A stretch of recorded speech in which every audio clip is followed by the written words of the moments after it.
नमस्कार. आजच्या शिक्षण विकास मंचाच्या वेबिनारमध्ये सहभागी होणाऱ्या आवाज आवाज जरा कमी येतोय मॅम.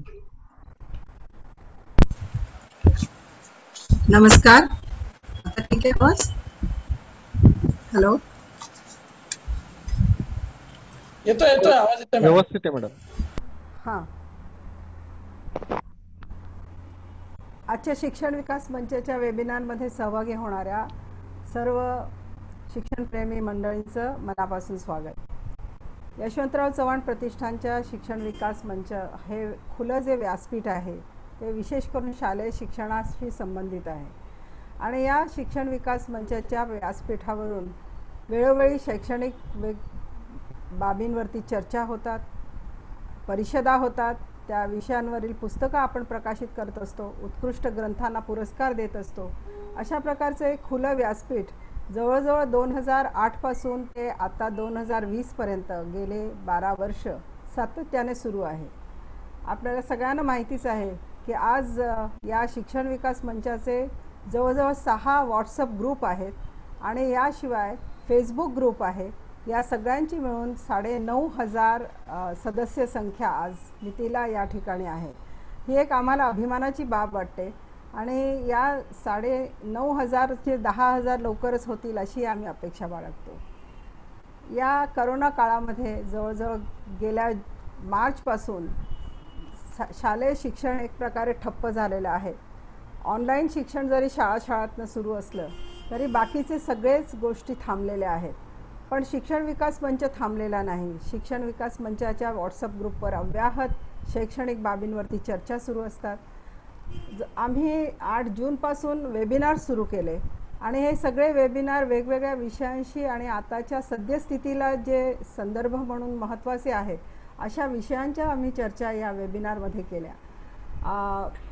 राष्ट्रीय शैक्षणिक धोरण असो, ऑनलाईन शिक्षणाबद्दल चर्चा असो, यश वेलणकरांच्या मानसिक स्वास्थ्याबद्दल आणि ध्यानधारणा साक्षीभावबद्दलची चर्चा असो, सायबर सेफ्टीबद्दल चर्चा असो, या सगळ्या चर्चा या वेबिनारच्या माध्यमातून सतत होत राहिल्या. मला आठवतं की 11 जुलैला आपण एक चर्चा घेतली होती आणि ती म्हणजे कोरोना काळामध्ये ज्या वेळेला सगळीकडे ऑनलाईन शिक्षणाबद्दल आपण बोलतोय त्यावेळेला आपल्या आजच्या ज्या मार्गदर्शिका आहेत, तज्ज्ञ आहेत, त्यांनीच ऑफलाईनवरती सुद्धा आपल्याला शिक्षण कसं पुढे नेता येईल याबद्दल अत्यंत उत्कृष्ट मार्गदर्शन केलं होतं. पाठ्यपुस्तक हेच हातातलं एक साहित्य आहे, साधन आहे, हे जर धरलं तर त्या पाठ्यपुस्तकात असंख्य संबोध आहेत, असंख्य कृती आहेत आणि त्या सगळ्या कृती जर मुलांनी स्वतः केल्या, स्वयं अध्ययन केलं तर नक्कीच शिक्षण पुढे जाऊ शकतं. हा एक महत्त्वाचा विचार आजच्या मान्यवरांनी त्यावेळेला मांडलेला होता. आणि नुकतंच मला आठवतं की गेल्या 10 तारखेला शनिवारी आपण जो वेबिनार घेतला होता तोही एक अत्यंत महत्त्वाचा विषय होता. ज्या विषयाबद्दल ज्यांना शिक्षणाबद्दल खूप तळमळ आणि आस्था आहे अशी सर्व मंडळी एकत्र आली आणि त्यांनी म्हटलं की यंदाच्या 10वी-12वी बोर्डाच्या परीक्षांचं काय आहे, काय भविष्य आहे. आणि आनंद वाटतो सांगायला की ही जी मोठी साधक-बाधक चर्चा झाली त्याला माध्यमांनी खूप चांगला प्रतिसाद दिला आणि मला असं समजतं की याची दखल घेऊन शासनाने आता युद्धपातळीवर यावरती काम करायचं ठरवलं आहे. याचं नियोजन करावं आणि 10वी-12वी परीक्षांबद्दल काय करावं ह्याची चर्चा सुरू झालेली आहे. शिक्षण विकास मंचाची भूमिका थोडक्यात आपल्या लक्षात आलीच असेल की एक शैक्षणिक चळवळ म्हणा किंवा शिक्षणाचं एक व्यासपीठ म्हणा जिथे आदानप्रदान होईल विचारांचं, एनरिचमेंट होईल, आपण अधिक सक्षम होतोय आपल्या क्षेत्रामध्ये, आपण स्वतःला अधिक ज्याला आपण म्हणतो एनरिच करतोय, असं हे व्यासपीठ आपण गेले 12 वर्ष सातत्याने सुरू आहोत. सुरुवात केली होती आमच्या माजी शिक्षण सचिव डॉक्टर कुमुद बन्सल यांनी आणि त्यांच्याबरोबर त्या वेळेपासून डॉक्टर काळपांडे साहेब आमचे जे माजी शिक्षण संचालक आहेत त्यांनी अनेक पदांवरती काम केलेलं आहे. त्यांचा शिक्षण क्षेत्रातला मोठा अनुभव आहे आणि ते विजनरी आहेत. तर अशा प्रकारचं मार्गदर्शन ज्यांचं लाभलेलं आहे असा हा शिक्षण विकास मंच सातत्याने काम करतो आहे आणि आम्ही सर्वच जण त्यांच्या टीममध्ये काम करत असताना आता आमच्याबरोबर आहेत दत्ता बाळसराव जे यशवंतराव प्रतिष्ठानचेच आहेत पण आमच्याबरोबर सगळ्या कार्यक्रमात नियोजनात त्यांचा सहभाग असतो. माधव सूर्यवंशी आहेत, अजित तिजोरे आहेत, जयवंत कुलकर्णी आहेत, नजमा काझी आहेत, शुभदा चौकर आहेत, ऐनूल अत्तार आहेत.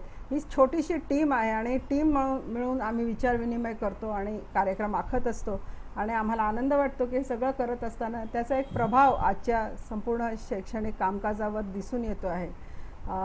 हे सर्व बोलत असताना आजचा जो कार्यक्रम आहे तर त्याच्याबद्दल 2 शब्द सांगणं आवश्यक वाटतं की जी आपली इलेक्ट्रॉनिक माध्यमं आहेत त्या माध्यमांचा जर आपण सूक्ष्मपणे विचार केला तर त्या माध्यमाकडूनही खूप शिकता येण्यासारखं आहे, शिकवता त्या माध्यमाच्या आधारे शिकवता येण्यासारखं आहे.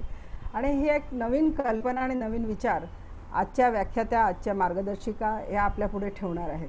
त्याबद्दल अधिक सविस्तरपणे काळपांडे सर बोलतील आणि त्यांचं मार्गदर्शन आपण घेणारच आहोत.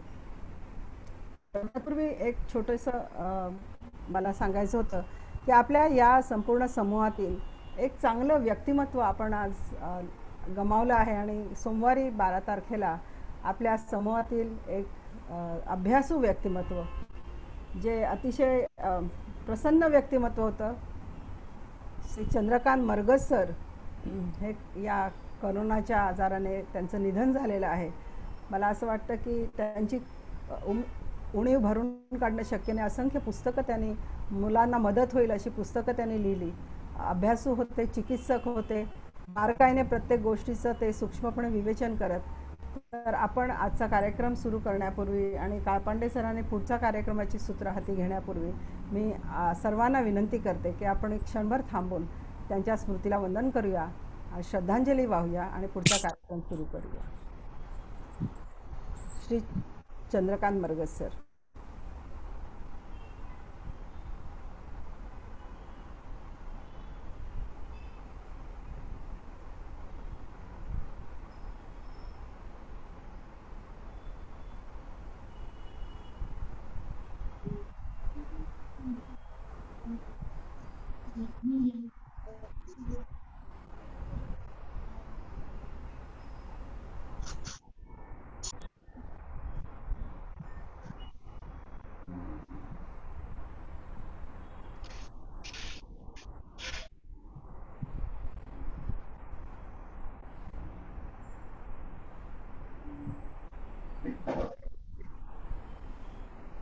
पुढचा कार्यक्रम सुरू करण्यासाठी मी आता विनंती करते की डॉक्टर काळपांडे सर यांनी पुढील सूत्र हाती घ्यावे.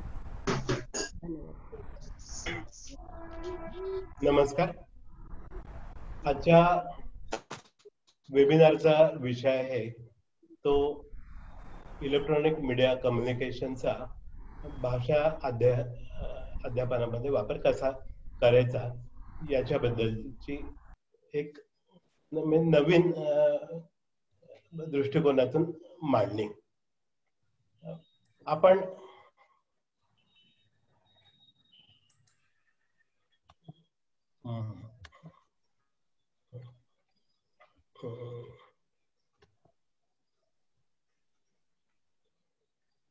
आज डॉक्टर APJ अब्दुल कलाम, माजी राष्ट्रपती भारताचे, त्यांची जयंती आणि हा दिवस महाराष्ट्रामध्ये वाचन प्रेरणा दिन म्हणून आपण आयोजित करतो.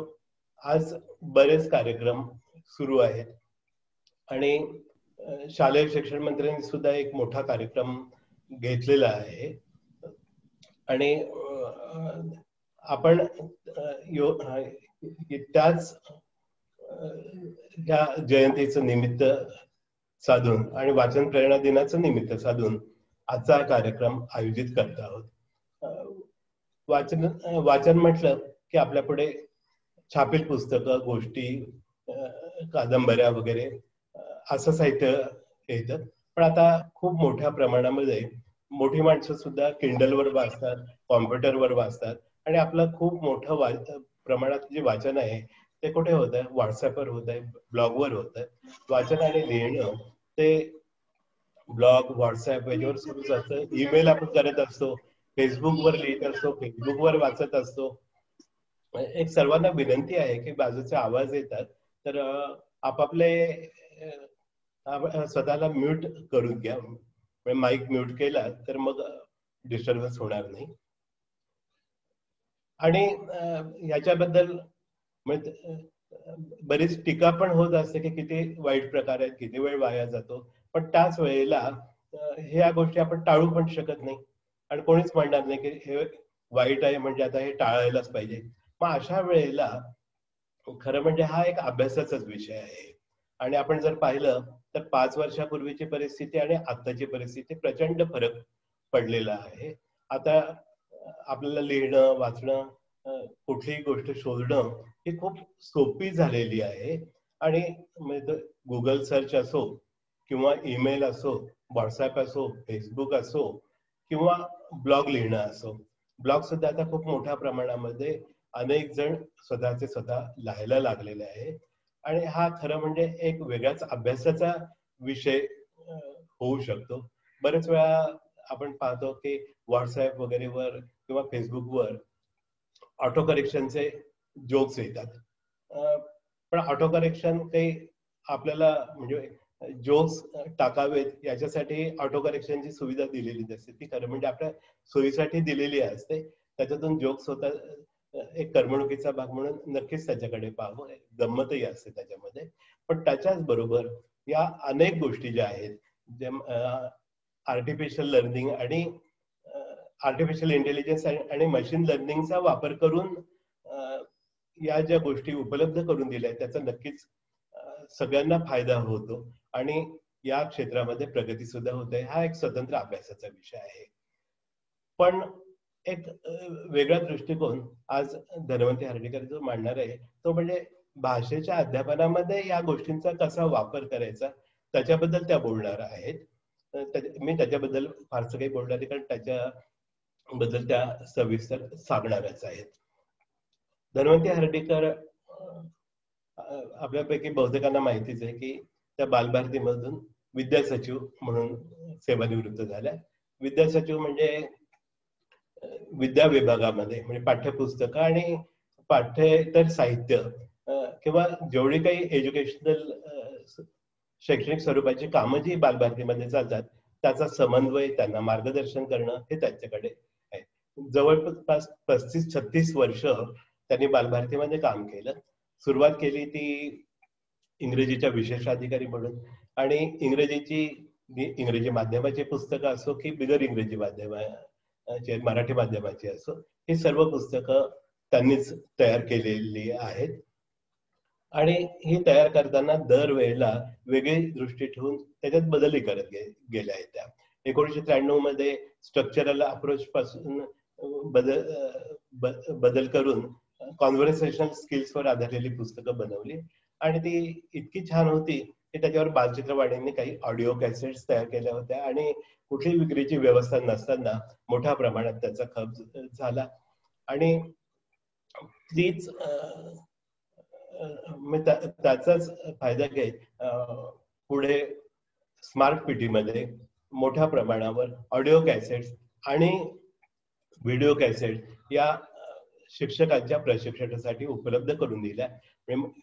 लोकांना सारखं ऐकून लिसनिंग स्किल्स, वेगवेगळ्या शब्दांचे उच्चार, वाक्य लक्षात राहणे ह्या गोष्टी खूप सोप्या त्याच्यामुळे झाल्या. त्यानंतर 2000 पासून पहिलीपासून इंग्रजी सुरू झालं.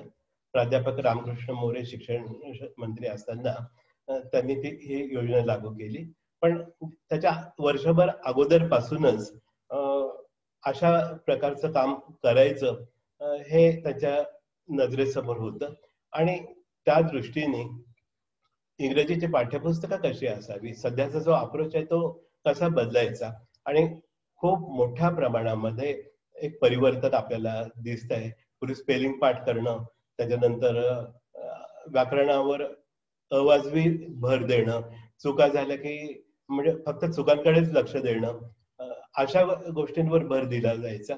त्यांनी या गोष्टींना फाटा दिला आणि ज्याला ELT इंग्लिश लँग्वेज टीचिंग हे जे शास्त्र आहे त्याच्यामध्ये अतिशय एक म्हणजे क्रांतिकारकच सुरुवात म्हणावी लागेल. ही इंग्रजीची पाठ्यपुस्तकं तयार केली आणि पहिलीपासून सुरुवात झाली, 8वी पर्यंत झाली आणि 9वी-10वी मध्ये तोच अप्रोच नंतर स्वीकारलेला आहे. त्यांचा आणखी एक मोठं काम म्हणजे प्राथमिक शाळांच्या विद्यार्थ्यांसाठी माझा पहिला इंग्रजी मराठी शब्दकोश हा चित्रमय शब्दकोश पिक्टोरियल डिक्शनरी त्यांनी तयार केली. डिक्शनरी म्हटलं की साधारणपणे कुठला शब्द आपल्याला आढळला तर आपण डिक्शनरी पाहतो. डिक्शनरी कोणी सहज एक रिकाम्या वेळामध्ये पाहायचं साधन म्हणून नसतं, पण ही डिक्शनरी म्हणजे एक प्रकारचं कोर्स बुक आहे. इंग्रजी शिकायचं जरी असलं तरी सुद्धा त्या डिक्शनरीचा खूप चांगल्या पद्धतीने उपयोग होतो आणि अतिशय आकर्षक पद्धतीने ही डिक्शनरी तयार केलेली आहे. तिला सुद्धा खूप मोठ्या प्रमाणामध्ये मागणी आणि उठाव होता. म्हणजे मला आठवतं की सोलापूरचं जे मराठी साहित्य संमेलन झालं तिथे सर्वात जास्त खपाचं पुस्तक कुठलं असेल तर ही डिक्शनरी होती. आणि म्हणजे तशा प्रकारची डिक्शनरी मराठीमध्ये कोणीही करू शकलं नाही, अर्थात कोणी करू शकेल असंही नाही. एक सांगायला एक आनंदही वाटतो की पहिलीपासून इंग्रजीचा जो अप्रोच स्वीकारलेला आहे बालभारतीमध्ये, तर त्याच अप्रोचवर पुढे एनसीईआरटीने सुद्धा पाठ्यपुस्तकं तयार केली. असं तिथल्या त्यावेळच्या इंग्रजी भाषा विभागाच्या प्रमुख डॉक्टर उषा दत्त त्यांनी सांगितलेलं होतं. त्यांनी लहान मुलांसाठी सुद्धा अनेक लेख प्रामुख्याने सकाळमध्ये लिहिलेले आहेत. जवळजवळ 250 त्यांची संख्या होईल. खरं म्हणजे ते एकत्र त्यांनी कुठेतरी इतर अनेकांनी ब्लॉग तयार केले, त्यांनी ब्लॉग केला तर हे सर्व लेख उपलब्ध होऊ शकतील. त्यांचं मी इथे स्वागत करतो आणि त्यांना विनंती करतो की त्यांनी बोलावं. त्यांचं सादरीकरण झालं की अजित तिजोरे आणि जयवंत कुलकर्णी ज्या चॅट बॉक्स मध्ये जे काही प्रश्न आहेत ते त्यांना सांगतील आणि त्याच्यावर त्या प्रतिक्रिया देतील. वेळ जर मिळाला तर इथे आपण जे लोक आहोत तर त्यांच्यामध्ये कोणाला काही प्रतिक्रिया द्यायच्या असतील, शंका विचारायच्या असतील, आपले मुद्दे मांडायचे असतील तर ते सुद्धा बोलू शकतील. इथेच मी थांबतो आणि धन्वंती आर्डेकरांना विनंती करतो की त्यांनी त्यांचं सादरीकरण करावं. धन्यवाद काळपांडे साहेब. खरं म्हणजे आजच्या ह्या कार्यक्रमात मला संधी दिली त्याबद्दल खरोखर शिक्षण विकास मंचचे मनापासून आभार मानायचे. हे आपलं म्हणायची पद्धत असते सुरुवातीला, म्हणून मी म्हणते अशातला भाग नाही. तर आजचा जो विषय आहे तो मी मुंबईतल्या एका शिक्षकांच्या गटासमोर काही दिवसांपूर्वी मांडला होता आणि सुदैवाने त्या वेबिनारमध्ये काळपांडे साहेब उपस्थित होते आणि त्यांना हा विषय खूप आवडला. नवीन विषय आहे. खरं म्हणजे हा विषय मी मांडतेय तर मला सुद्धा पूर्णपणे तो समजलाय किंवा माझा त्याचा खूप अभ्यास आहे असं म्हणता येणार नाही. ही एक नवीन आणि चांगली कल्पना वाटली मला आणि ती शिक्षक आली आणि ती शिक्षकांसमोर मांडावीशी वाटली.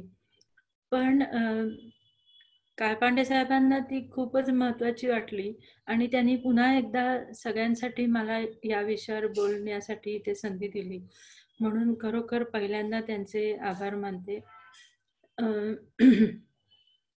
इथे जे आज लोक उपस्थित आहेत त्यांचा आपण एक व्हॉट्सअप समूह केलेला होता आणि त्याच्यावर त्यांना या विषयासंबंधी असलेल्या काही शंका असतील तर त्यांनी त्या विचाराव्यात असं सांगितलेलं होतं.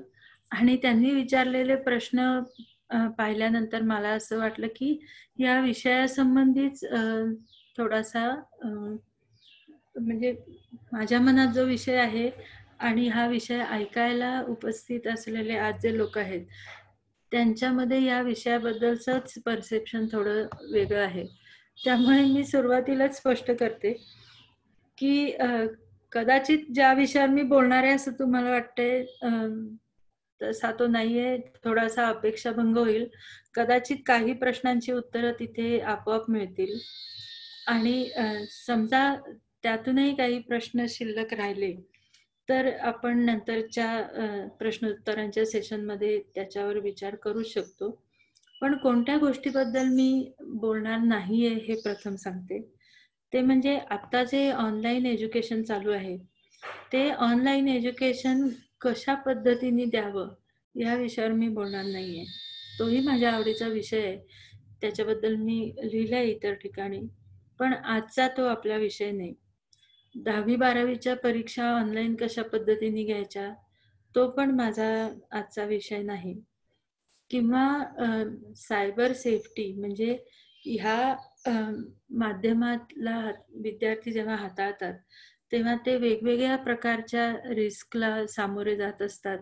तर त्यासाठी काय करावं? पालकांनी कसं लक्ष ठेवावं? शिक्षकांनी कसं लक्ष ठेवावं? आणि काय काळजी घ्यावी? हे सुद्धा मी आजच्या विषयात नाही बोलणार आहे. तर अधिक प्रस्तावना न करता मी या विषयावर जे एक पॉवर पॉइंट प्रेझेंटेशन केलंय ते मी आपल्याबरोबर शेअर करते. फक्त मला ते व्यवस्थित दिसतंय ना स्क्रीनवर हे कोणीतरी सांगा. कारण माझ्या स्क्रीनवर थोडासा प्रॉब्लेम आहे. तर बाकीच्यांना दिसताना ते व्यवस्थित दिसतंय का हे कोणीतरी सांगा मला. दिसतंय मॅडम व्यवस्थित. हॅलो. आहे मॅडम, व्यवस्थित दिसतंय. म्हणजे व्यवस्थित दिसतंय ना, म्हणजे हो, रेखा हो. वगैरे येत नाहीयेत ना त्याच्यामध्ये? नाही, व्यवस्थित नाही, आहे. हा ठीक आहे. जर तसा प्रॉब्लेम आला, माझ्या लॅपटॉपला आज थोडासा प्रॉब्लेम आहे, तसं आलं तर सांगा, मग मी आपण काहीतरी दुसरा त्याला पर्याय पाहू. Okay okay. तर आजचा माझा विषय आहे तो म्हणजे इलेक्ट्रॉनिक माध्यम संवादाचा भाषा अध्यापनात वापर. तर एक 6 महिन्यापूर्वी किंवा एखाद्या वर्षापूर्वी कदाचित ह्या विषयाचा विचारच माझ्याही मनात आला नसता. कारण तेव्हा वर्गात प्रत्यक्ष जाऊन करायचं अध्ययन अध्यापन हीच आपल्या दृष्टीने महत्वाची गोष्ट होती. आणि काही शाळांमध्ये किंवा बऱ्याच संस्थांमध्ये मुलांनी मोबाईल शाळेत आणायचाच नाही. आणि शिक्षण आणि ही सगळी इलेक्ट्रॉनिक माध्यमं यांची अशा रीतीने सांगड घातली जाईल असं आपल्याला 1 वर्षापूर्वी वाटत नव्हतं. म्हणजे मुलांनी शाळेत मोबाईल आणायचा नाही, मोबाईल बघत बसायचा नाही. फार तर फार टीव्ही या माध्यमाचा उपयोग करायचा शिक्षणासाठी किंवा काही व्हिडिओ क्लिप्स वगैरे बघण्यासाठी. इतकंच आपण करत होतो. काही उत्साही शिक्षक इतरही काही गोष्टी करून पाहत होते. पण आज आता परिस्थिती आहे की सगळं शिक्षणच आपलं ऑनलाईन चालू आहे. आणि या ऑनलाईन पद्धतीचा मुख्य भर आहे तो मोबाईलवरनं मुलांशी जे शिक्षक संवाद साधतायत ते आज मुख्य माध्यम झालंय. मोबाईलवरून साधलेला संवाद. काही ठिकाणी ज्यांना शक्य आहे तिथे लॅपटॉपवरनही हा संवाद साधला जात असेल. आणि शिक्षकही इलेक्ट्रॉनिक माध्यमातून बोलतायत आणि मुलांचा फीडबॅक सुद्धा आता इलेक्ट्रॉनिक माध्यमातूनच येतोय. त्याच्यामध्ये काही फायदे आहेत, काही तोटे आहेत, बऱ्याचशा अडचणी आहेत. त्याबद्दल मला नाही आज त्याच्याबद्दल नाही मला बोलायचंय. तर मला असं वाटतं की हा इलेक्ट्रॉनिक माध्यमातून होणारा जो संवाद आहे, ह्या संवादाचाच आपण अभ्यास केला पाहिजे. आणि ही कल्पना माझ्या मनात आली ती डेव्हिड क्रिस्टल हे एक खूप नावाजलेले लिंग्विस्ट आहेत आणि इंग्लिशच्या आणि एकूण भाषांच्या बदलत्या स्वरूपाचा आणि त्यातून साधायचा. Hello hello. बोला बोला मॅडम, मध्येच कोणतरी चालू करते. हा ते तर त्यांचं एक टेक्स्टिंग अ ग्रेट डिबेट नावाचं पुस्तक मी वाचत होते. तर त्याच्यामध्ये ग्रेट सुद्धा लिहिताना GR8 आणि डिबेट लिहिताना DB8 असं लिहिलेलं होतं. आणि टेक्स्टिंग या विषयावरचाच अभ्यास करून त्यांनी ते पुस्तक लिहिलेलं होतं. त्यांनी जो इंग्लिश लँग्वेज एन्सायक्लोपीडिया एडिट केलेला आहे त्याच्यामध्ये सुद्धा या पद्धतीच्या कम्युनिकेशनचा त्यांनी खूप तपशिलाने विचार केलाय. हे बघितल्यानंतर मला असं वाटलं की आपण सुद्धा म्हणजे आपल्याही शिक्षकांनी आणि विद्यार्थ्यांनी ह्या प्रकारच्या कम्युनिकेशनचा एक कम्युनिकेशन म्हणून विचार करायला पाहिजे.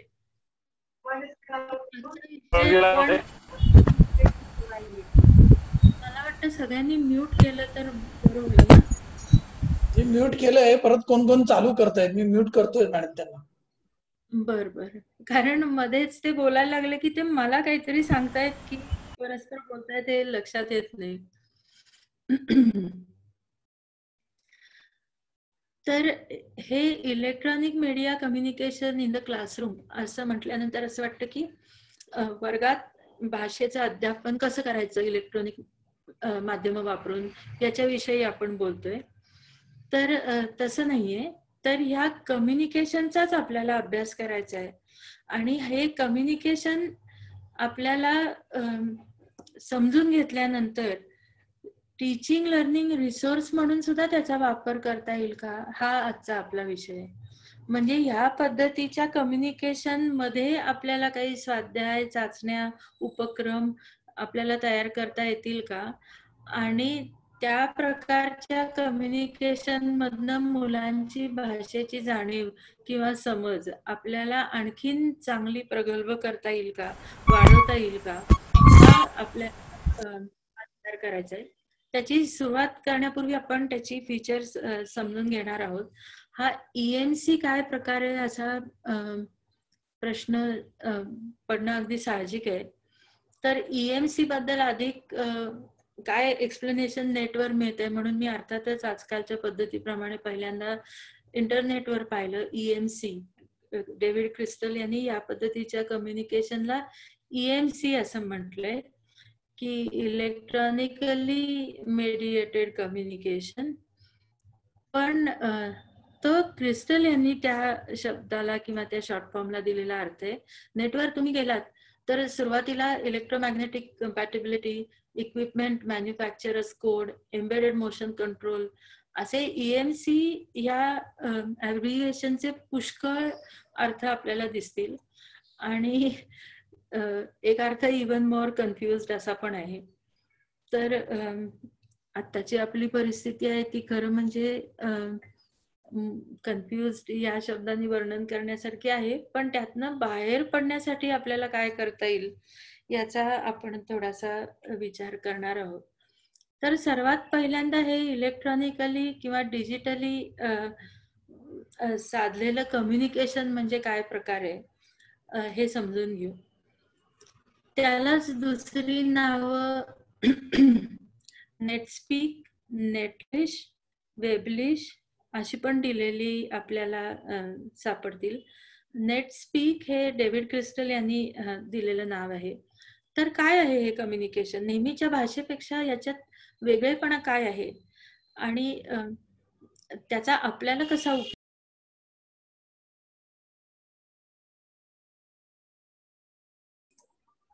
मॅडम आवाज म्यूट झालाय. हॅलो हॅलो म्यूट झालाय तुमचा आवाज.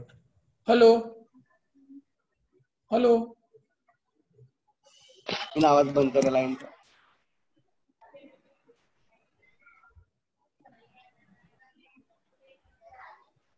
आता येतोय का आवाज? हो येतोय आता येतोय आवाज? येतोय. आवाज बंद केलाय ना, व्हिडिओ बंद करून टाक. हे जे इलेक्ट्रॉनिकली किंवा डिजिटली करायचं कम्युनिकेशन हा संवाद आहे, त्याचं स्वरूप काय आहे हे आपण आधी समजून घेऊया. तर हे या पद्धतीचं कम्युनिकेशन कुठे दिसतं आपल्याला? तर अर्थातच इलेक्ट्रॉनिक डिव्हाइसेस वरती आपल्याला हे दिसतं. ते म्हणजे जे आपण ईमेल्स करतो, SMS करतो किंवा वेगवेगळ्या ग्रुप्समध्ये जे चॅट्स करतो आपण, ब्लॉग्स लिहितो, या सगळ्या ठिकाणी आपल्याला हे इलेक्ट्रॉनिकली केलेलं किंवा डिजिटली केलेलं कम्युनिकेशन हा संवाद आपल्याला दिसतो. तो मुख्यतः इंटरनेटच्या माध्यमातून केला जातो, म्हणून त्याला नेटस्पीक असंही म्हणतात. बहुतेक ठिकाणी त्यासाठी इंग्लिश भाषेचा वापर होतो, म्हणून नेटलिश पण म्हणतात त्याला, वेबलिश पण म्हणतात.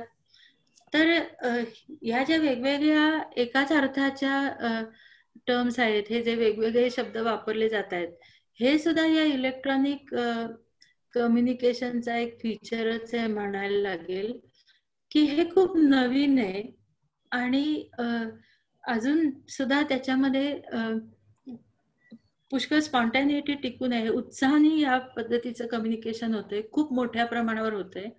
आणि त्यामुळे भाषा जेव्हा खूप लोक खूप मोठ्या प्रमाणावर वापरतात तेव्हा त्याच्यामध्ये सारख्या नव्या नव्या गोष्टी येत राहतात. आणि विशेषतः ह्या बाबतीत आपल्याला एक त्याचं वैशिष्ट्य आहे की हे वापरणाऱ्यांमध्ये तरुण मुलांची संख्या खूप आहे आणि त्यामुळे त्यांचं कम्युनिकेशन हे अधिक उत्साही, अधिक क्रिएटिव्ह, अधिक चांगलं असावं याच्यात म्हणजे हे असणं हे अगदी नैसर्गिक आहे.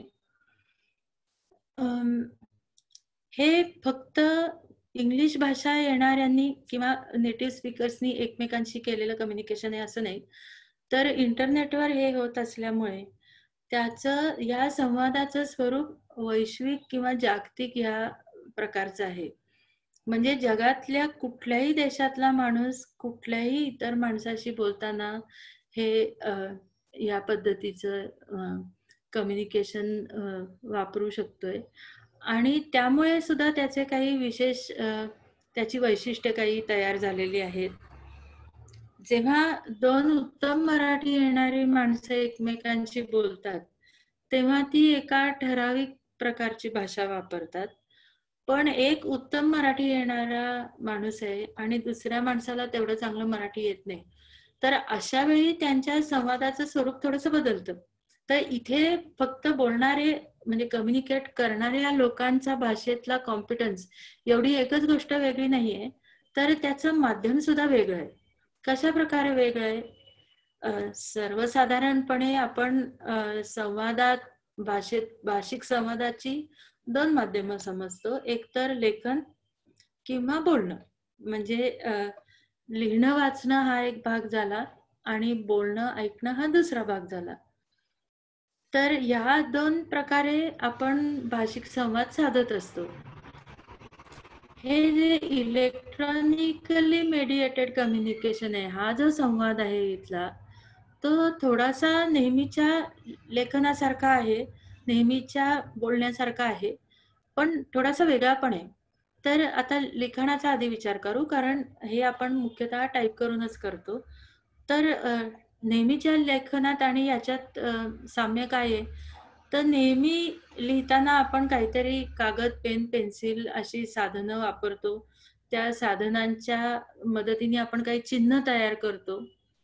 ती चिन्ह ज्यांना समजतायत त्यांना आपण त्यांच्याशी ती शेअर करतो.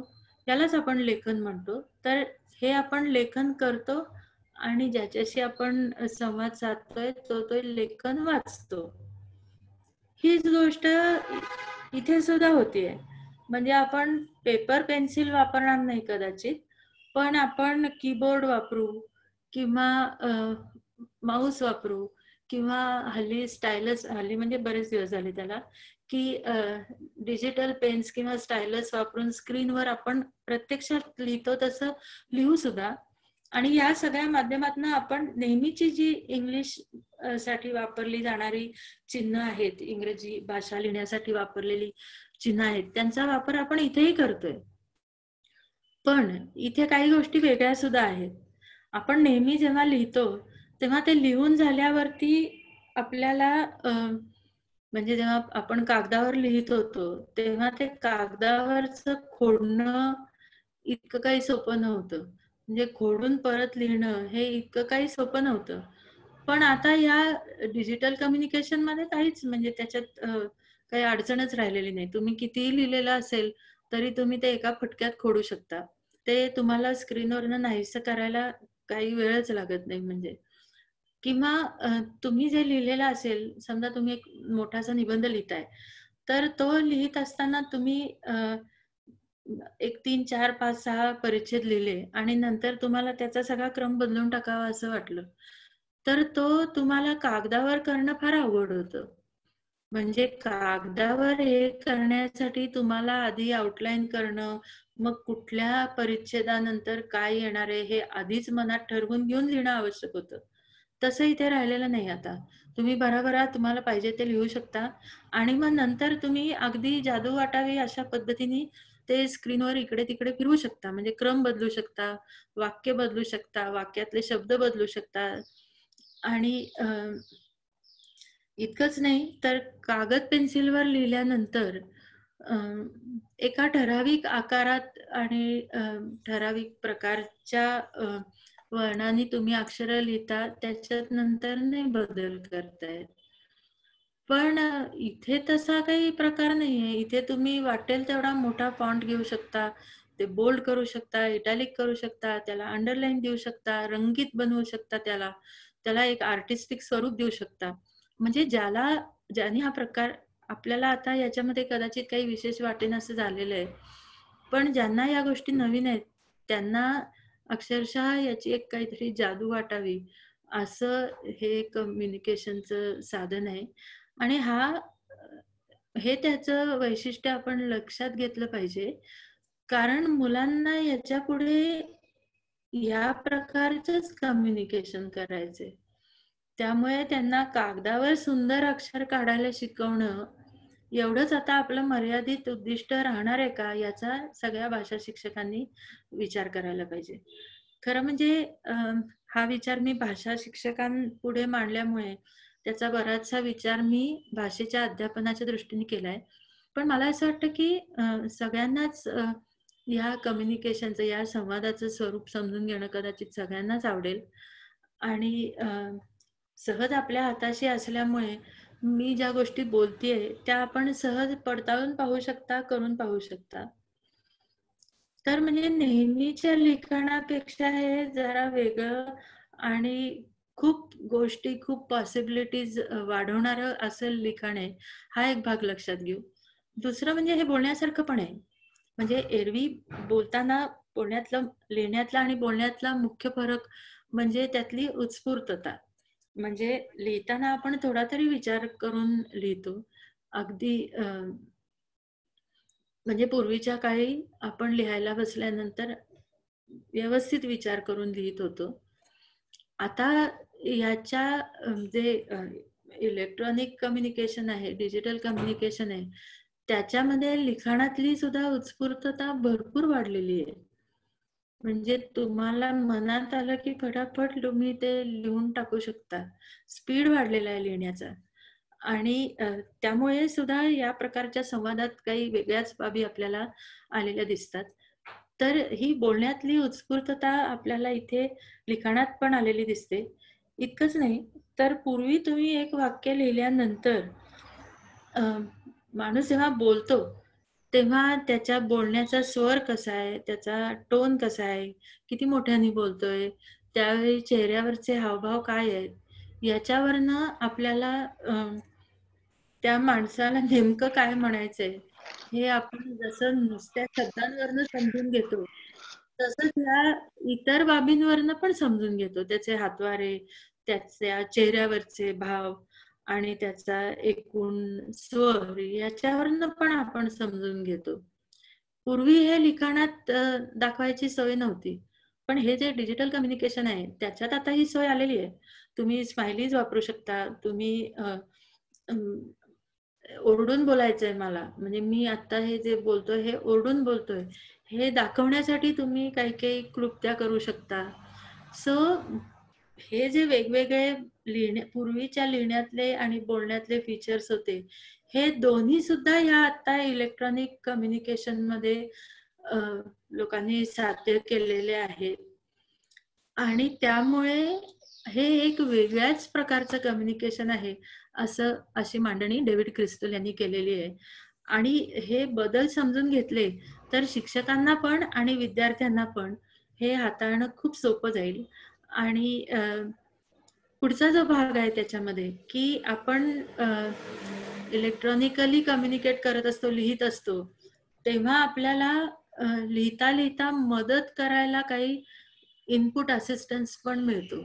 म्हणजे तुम्ही टाईप करत असतानाच आता तुमचा शब्द पुरा व्हायच्या आतच तुम्हाला तो शब्द 10 प्रकारे पुरा करून दाखवलेला एक प्रॉम्प्ट येतो. त्या प्रेडिक्टिव्ह टेक्स्ट बद्दल आपण नंतर विचार करू. त्यानंतर तुम्ही चुकीचं काही टाईप केलेलं असेल तर ते आपोआप दुरुस्त होईल अशी सुद्धा सोय अनेक डिव्हायसेस मध्ये केलेली असते. ह्या सुद्धा सगळ्या बाबींचा आपल्याला उपयोगही करून घेता येणार आहे. तो कसा करायचा हे आपण नंतर बघू. या कम्युनिकेशनचं, या संवादाचं आणखी वैशिष्ट्य असं आहे की जशी टेक्नॉलॉजी बदलत जाईल तसा या संवादाचं स्वरूप सुद्धा बदलतंय आणि खूप वेगाने ते बदलतंय. म्हणजे पूर्वी ॲब्रिव्हिएशन्स वापरणं हे फार गरजेचं झालेलं होतं, कारण ट्विटर किंवा इतर ठिकाणाहून इव्हन SMS वरती किती कॅरेक्टर्स तुम्ही पाठवू शकाल याला पूर्वी मर्यादा होत्या. त्या मर्यादा जसजशा वाढत गेल्या, त्या मर्यादा असल्यामुळे कमीत कमी जागेमध्ये तुमचा मेसेज मागवायचा असेल तर कमीत कमी कॅरेक्टर्स वापरायला पाहिजेत. मग ह्यासाठी ॲब्रिव्हिएशन, शॉर्ट फॉर्म्स आणि इतर काही काही गोष्टींचा म्हणजे टेलिग्राफिक कम्युनिकेशनचा म्हणजे पूर्वी टेलिग्राम पाठवताना तसे मोजकेच शब्द वापरायचे, कारण जास्त शब्द वापरले तर जास्त पैसे पडतील.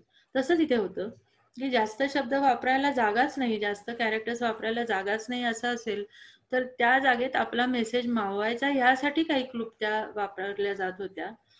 आणि ती टेक्नॉलॉजी सुधारली, तिथे जास्त जागा झाली की ॲब्रिव्हिएशन्सची गरज वाटेनाशी होते. पण मग आणखीन काही काही नव्या नव्या गोष्टी तिथे लोकांना सुचतात. या सगळ्याचा आपण उपयोग करणार आहोत. हे समजून घेणं कदाचित मला असं वाटतं की वयस्कर माणसांना या सगळ्या गोष्टी नवीन आहेत. ही टेक्नॉलॉजीच नवीन आहे. या टेक्नॉलॉजीनी शक्य कोणत्या गोष्टी होत आहेत हे समजून घेणं त्यांना नवीन आहे. या टेक्नॉलॉजीमध्ये बदल काय होत आहेत हे समजून घेणं त्यांना नवीन आहे. पण तरुण मुलांचं किंवा तरुण म्हणण्यापेक्षा सुद्धा लहान मुलांचं तसं नाहीये. जशी एक आपली नेहमीची भाषा असते, ती भाषा शिकताना सुद्धा मोठ्या माणसांना नवीन भाषा शिकणं खूप अवघड जातं. तसं लहान मुलांचं नसतं. तुम्ही त्यांना मुद्दाम भाषा शिकवायला बसला नाहीत तरी आसपास बघून ती अगदी नैसर्गिकरित्या भाषा आत्मसात करतात. तसंच ह्या संवादाचं सुद्धा आहे. काहीतरी लहान मुलांना आणि तरुण मुलांना काहीतरी त्यांचं या संवादाशी नातं आहे की त्यांना ती टेक्नॉलॉजी आणि तो संवाद आपल्यापेक्षा सुद्धा खूप जास्त पटकन समजतो, चांगला समजतो आणि ते हाताळायला पण खूप पटकन लागतात. तर मला असं वाटतं की शिक्षकांना जे आता या प्रकारच्या कम्युनिकेशन बद्दल प्रश्न निर्माण होतात त्याचं एक कारण हे पण आहे की त्या बाबतीत मुलं आपल्या पुढे गेलेली आहेत आणि आपण मात्र त्या वेगाने त्यांच्या बरोबर जाऊ शकत नाही आहोत. ह्यामुळे सुद्धा म्हणजे ह्या संवादात काहीतरी गॅप निर्माण होते, म्हणजे शिक्षक आणि मुलांच्या संवादात गॅप निर्माण होते असं मला वाटतं. एकच मिनिट.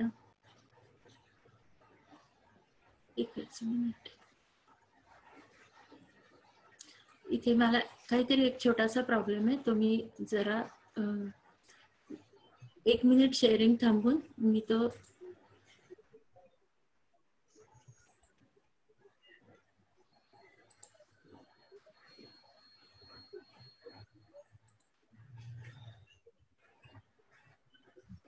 हा तर दिसतंय सर्वांना? नाही दिसत नाही मॅडम, आता बंद केलं. एकच मिनिट. तुम्हीच दिसता आता फक्त.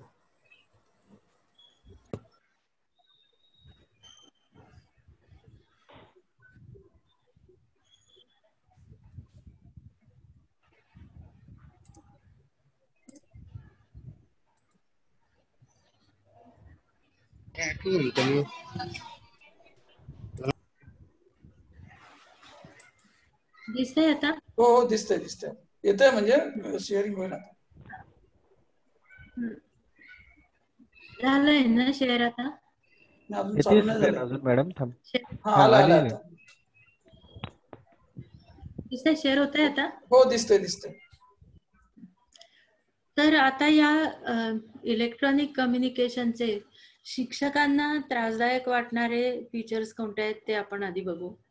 की हे जे मोबाईलवर मुलं ज्या प्रकारे लिहित असतात, बोलत असतात, ते विशेषतः इंग्रजीच्या शिक्षकांच्या दृष्टीने ते खूपच त्रासदायक त्यांना वाटतं आणि त्याच्यामुळे मुलांच्या नेहमीच्या भाषेवर सुद्धा काहीतरी वाईट परिणाम होईल का असंही शिक्षकांना वाटत असतं.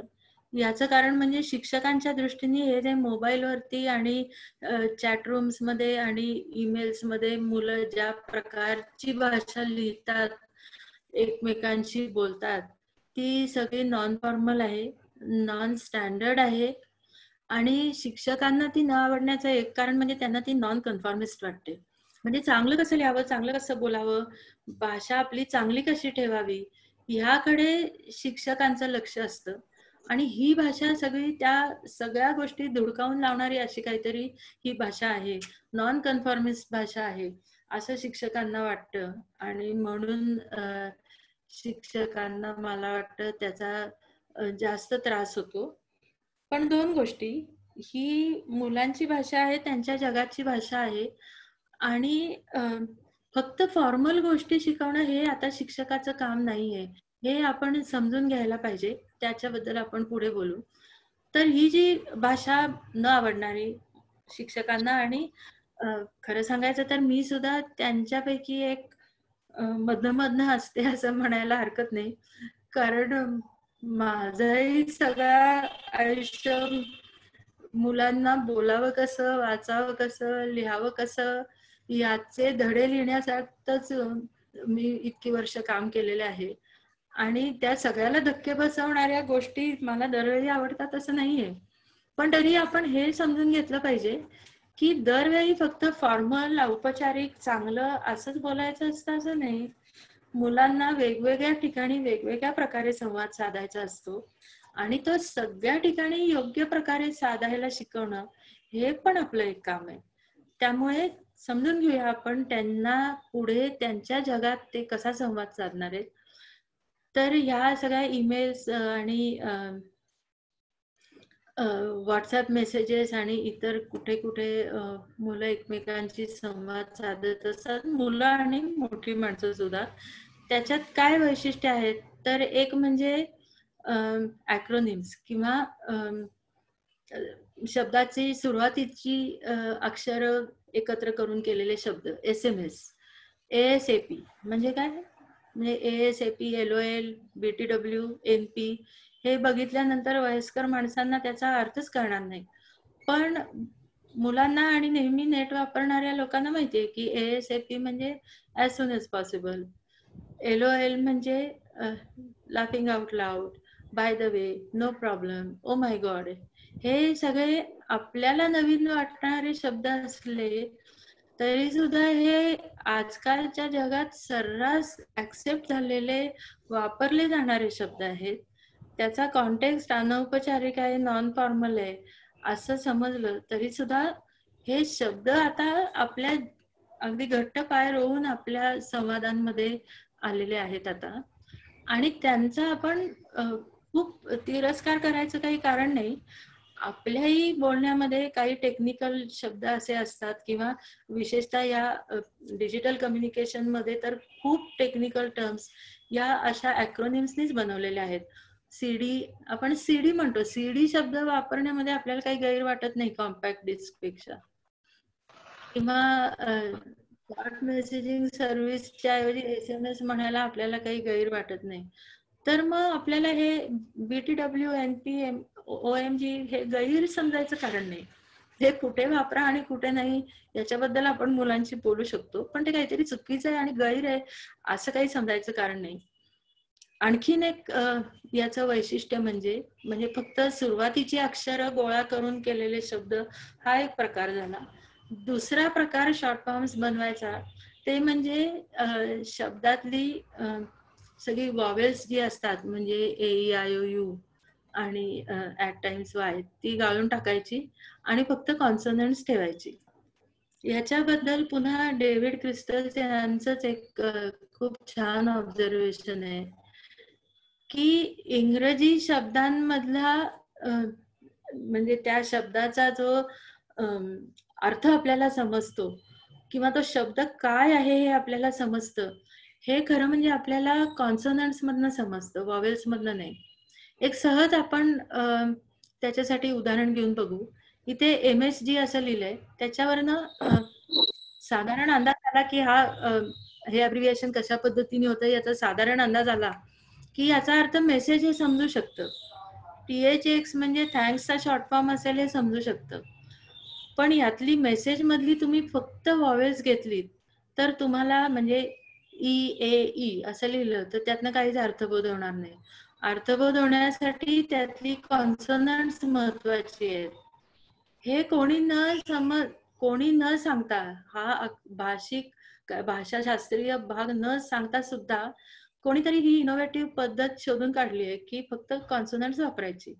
आणि आपण सुद्धा कधीतरी पूर्वी कॉलेजमध्ये नोट्स घेत असताना असे शॉर्ट फॉर्म्स करतच होतो आणि अगदी इंट्युएटिव्हली त्यातली वॉवेल्स ड्रॉप करून कॉन्सोनंट्स ठेवून आपण सुद्धा हे वापरलंय. तर ही बाब आता ही एक इनोव्हेटिव्ह किंवा क्रिएटिव्ह बाब या डिजिटल कम्युनिकेशननी स्वीकारली आहे. ही एक चांगलीच गोष्ट म्हणायला पाहिजे. इंग्लिश स्पेलिंग बद्दल तर आपण सगळेजण नेहमी म्हणतच असतो की किती इरेग्युलर आहे इंग्लिश स्पेलिंग आणि काही अर्थच नाही त्याला वगैरे. त्याला पण एक छान उपाय या कम्युनिकेशन मध्ये काढलेला आहे लोकांनी की जसं ऐकू येतो एखादा शब्द बोलल्यानंतर तोच लिहायचा. CU हे अक्षर वाचल्यावर कदाचित अर्थबोध होणार नाही पण CU म्हटल्यावर लगेच होईल. GR आणि 8 या दोन्हीचं कॉम्बिनेशन केलं की ग्रेट शब्द तयार होऊ शकतो. मग त्या 8चं स्पेलिंग EIGHT 8 आहे आणि ग्रेटचा उरलेला भाग EAT 8 आहे. याचा विचार न करता ही अशी जोडी केली की त्याचा उच्चार ग्रेट होईल. हे तरुण मुलांना आणि मुलांना पटकन समजतं. तसंच एनीवन असं वाचलं की काय ऐकू येतंय तर एनीवन या शब्दाचा अर्थ NE आणि फिगर 1 असा नाहीये तर एनीवन आहे, टुडे आहे, बिफोर आहे, लेटर आहे. ही खरं म्हणजे खूप इनोव्हेटिव्ह आणि क्रिएटिव्ह काहीतरी प्रोसेस आहे शब्द तयार करण्याची आणि ही आपण समजून घेतली पाहिजे. तसंच दॅन किंवा देन साठी वॉवेल गाळून पुन्हा फक्त कॅपिटल अक्षर तिथे वापरणं या सगळ्या खूप इनोव्हेटिव्ह ही नवीन आहे. या पद्धतीचं कम्युनिकेशन नवीन आहे, त्याचं माध्यम नवीन आहे आणि त्यामुळे नवीन नवीन मार्ग जुन्या पद्धतीचं लेखन करण्याचे नवीन नवीन मार्ग इथे शोधले जात आहेत. याचा आपण याच्यावरनं वैतागून जाण्यापेक्षा ती प्रोसेस समजून घेतली पाहिजे आणि मुलांना सुद्धा समजून दिली पाहिजे. टेलिग्राफिक स्टाईल बद्दल मगाशी मी बोलले की कमीत कमी शब्दामध्ये मेसेज लिहायचा. म्हणजे पूर्वी जसं टेलिग्राम करताना म्हणजे त्याच्यामध्ये प्रोनाउन्स किंवा आर्टिकल्स किंवा असे जे अर्थाच्या दृष्टीने फार महत्वाचे नसलेले शब्द होते ते गाळून सुद्धा चांगलं कम्युनिकेशन होतं. तर तोच प्रकार आपल्याला या कम्युनिकेशन मध्ये पाहायला मिळतो. आणखी पुढचं वैशिष्ट्य बघू आपण इथे. एक मिनिट.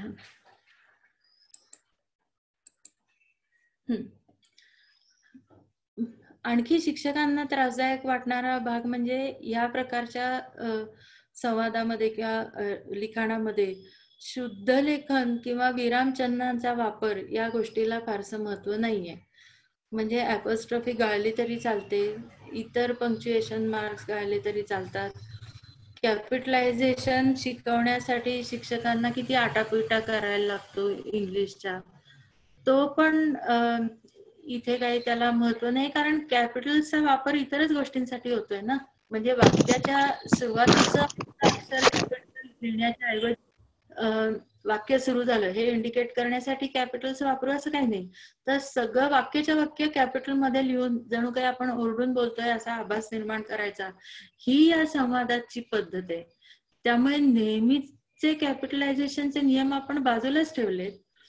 आणि मराठीच्या संदर्भात बोलायचं झालं तर मराठीचं लेखन हे इंग्रजीपेक्षा वेगळं आहे. त्यामुळे हे वॉवेल कॉन्सोनंटचा मगाचा प्रकार जो आपण पाहिला तो मराठीला आवश्यक नाहीये. पण मराठीमध्ये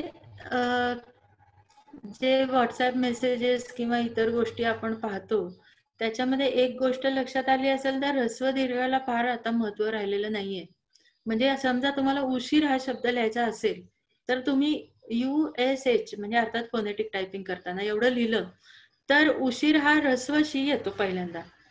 म्हणजे भरपूर लोक उशीर हा शब्द ऱ्हस्व लिहितायत आणि तुम्ही सुद्धा तो ऱ्हस्व लिहा अशी या आपल्या मदतनीसाची डिजिटल मदतनीसाची बहुतेक अपेक्षा असते. तो तुम्हाला मुद्दाम उशीर हा शब्द शोधून तिथे दीर्घ त्याच्यामध्ये दीर्घ वेलांटी तिथे द्यावी लागते. आणखी शिक्षकांना न आवडणाऱ्या गोष्टी म्हणजे स्माइलीज किंवा हे इमोटिकॉन्स म्हणजे जे वेगवेगळे चेहरे म्हणजे गोलात काढलेले किंवा शुद्ध लेखनाचे जी विरामचिन्ह असतात तीच वेडीवाकडी करून तयार केलेले जे हे इमोटिकॉन्स असतात किंवा स्माइलीज असतात ते सुद्धा आपल्याला त्रासदायक वाटतात. पण आपण हे लक्षात घेतलं पाहिजे की ग्लोबल कम्युनिकेशन साठी ह्या तयार झालेल्या गोष्टी आहेत की पटकन एखाद्या व्यक्तीला आपली ॲटिट्यूड कळवायची असेल किंवा आपली रिॲक्शन द्यायची असेल तर खूप शब्द लिहित बसण्यापेक्षा तिथे सहज एखादं चित्र पाठवून जर काम होत असेल तर ते का नाही करायचं. म्हणजे पूर्वी आपण बोलताना चित्र दाखवू शकत नव्हतो, लिहिताना एवढी छान छान चित्र प्रत्येकाला काढता येतच होती असं काही नाही. आणि ती इन्स्टंटली लिहिताना पाठवण्याची सोय पण नव्हती. पण आता इन्स्टंटली आपण ही चित्र आपल्या संवादात आणू शकतो आणि त्यातनं काहीतरी जास्तीचा अर्थ आपल्या भावभावना किंवा आपल्याला त्याच्याबद्दल काय वाटतंय हे सांगू शकतो. तर ते वापरण्यामध्ये खरं म्हणजे इन इटसेल्फ काही वाईट नाहीये. आता त्याच्याबद्दल आणखी विचार आपण पुढे करू. स्पेलिंग आणि कॅपिटलायझेशन मध्ये मगाशी आपण पाहिलंच की खूप इनोव्हेटिव्ह प्रकार आहेत.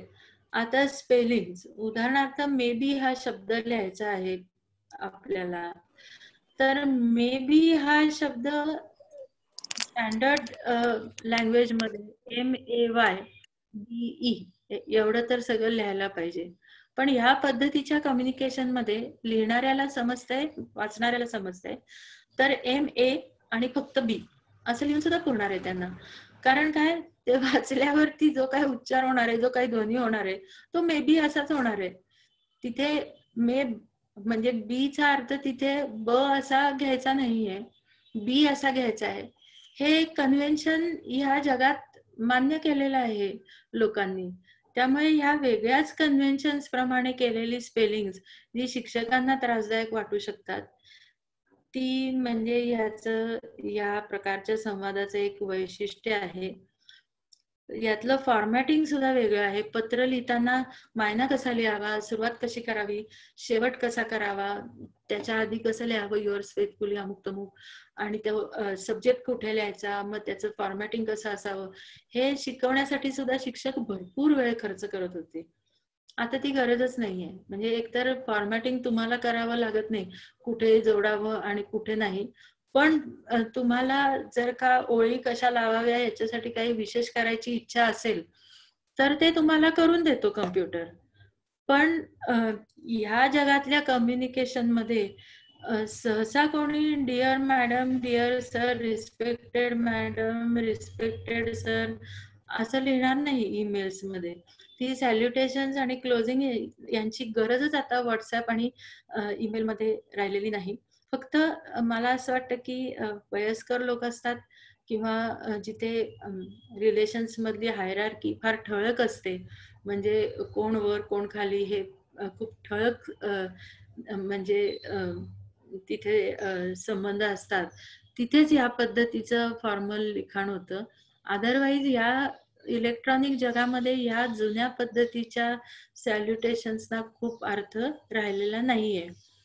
शिवाय शिक्षकांना त्रासदायक वाटू शकणाऱ्या गोष्टी म्हणजे मुलं स्वतःच्या व्हॉट्सअप प्रोफाईलवर किंवा इतर ठिकाणी थोडी मोठी मुलं जी काही चित्र लावतात, जी स्वतःला नावं घेतात, तिथे त्यांचं एक जे स्टेटमेंट केलेलं असतं ते स्टेटमेंट करतात. या सगळ्या गोष्टी या शिक्षकांना त्रासदायक वाटणाऱ्या गोष्टी आहेत. पण तरी सुद्धा शिक्षकांना किती त्रासदायक वाटल्या आणि संवादात अडथळे आणणाऱ्या अशा त्या वाटल्या, तरी सुद्धा या मोठ्या प्रमाणावर वापरल्या जात आहेत, वापरल्या जाणार आहेत. तर त्यांचा काय विचार करायचा आणि ह्या संवादात सगळं या EMC मध्ये सगळं वाईटच आहे का काही चांगल्या पण बाबी आहेत हे आपण बघू. का बरं हे मुलं किंवा तरुण मुलं किंवा मोठी माणसं सुद्धा खरं म्हणजे हे का बरं वापरतात या पद्धतीचं कम्युनिकेशन? हे शॉर्ट फॉर्म्स काय, हे चित्र काय आणि हे इमोजीस काय आणि ही वेगळी स्पेलिंग काय, हे का बरं असं वापरतात? तर खरं म्हणजे त्यांना हे वापरणं खूप मिनिंगफुल वाटतं. म्हणजे नेहमीच्या लिखाणापेक्षा हे इमोजीज आणि त्यांची जिफ्स आणि मीम्स या सगळ्या गोष्टी वापरून जे काही संवाद ते साधत असतात, तो साध्या लिहिण्या बोलण्यापेक्षा त्यांना खूप इफेक्टिव्ह वाटतो तो संवाद. आणि त्याच्यामध्ये इनोव्हेशन करणं आणि वेगवेगळ्या पद्धतीने एकमेकांशी बोलणं हे त्यांना छान वाटतं. आणि हे तरुण मुलांचं वैशिष्ट्य आहे. प्रत्येक जण तरुण असताना कुठल्या ना कुठल्या प्रकारची स्लँग वापरतच होतो. काही वेळा आपल्याही तरुणपणच्या गोष्टी आपण आठवून पाहिल्यात तर पचका झाला, वडा झाला वगैरे, पापड मोडला, अशा ज्या काही फ्रेजेस आपण तेव्हा वापरत होतो. किंवा मला आठवतंय अफलातून या शब्दासाठी सुद्धा आम्हाला शाळेत शिक्षक बोलत असत आणि घरी सुद्धा की हे तुम्ही काय बोलताय. पण ती त्यावेळेची ती स्लँग असते आणि तरुण मुलांना ती वापरण्यामध्ये एक प्रकारचा आनंद वाटत असतो, कारण त्यातनं आपण एका ग्रुपचे मेंबर आहोत आणि आपण काहीतरी वेगळं करतोय याचा आनंद त्यांना मोठ्या माणसांचा ऐकण्यातल्या आनंदापेक्षा मोठा वाटत असतो. आणि त्यामुळे या प्रकारची स्लँग आपणही वापरत होतो पूर्वी. आता यांची स्लँग आहे ही फक्त शाब्दिक नाहीये, तर ही डिजिटल माध्यमामुळे वेगवेगळ्या प्रकारची वेगवेगळ्या प्रकारचा इन्फॉर्मल संवाद आणि स्लँग ते वापरतायत. आणि तो त्यांनी वापरला नाही तर त्यांच्या वयोगटाच्या मुलात ते वेगळे पडतील. म्हणजे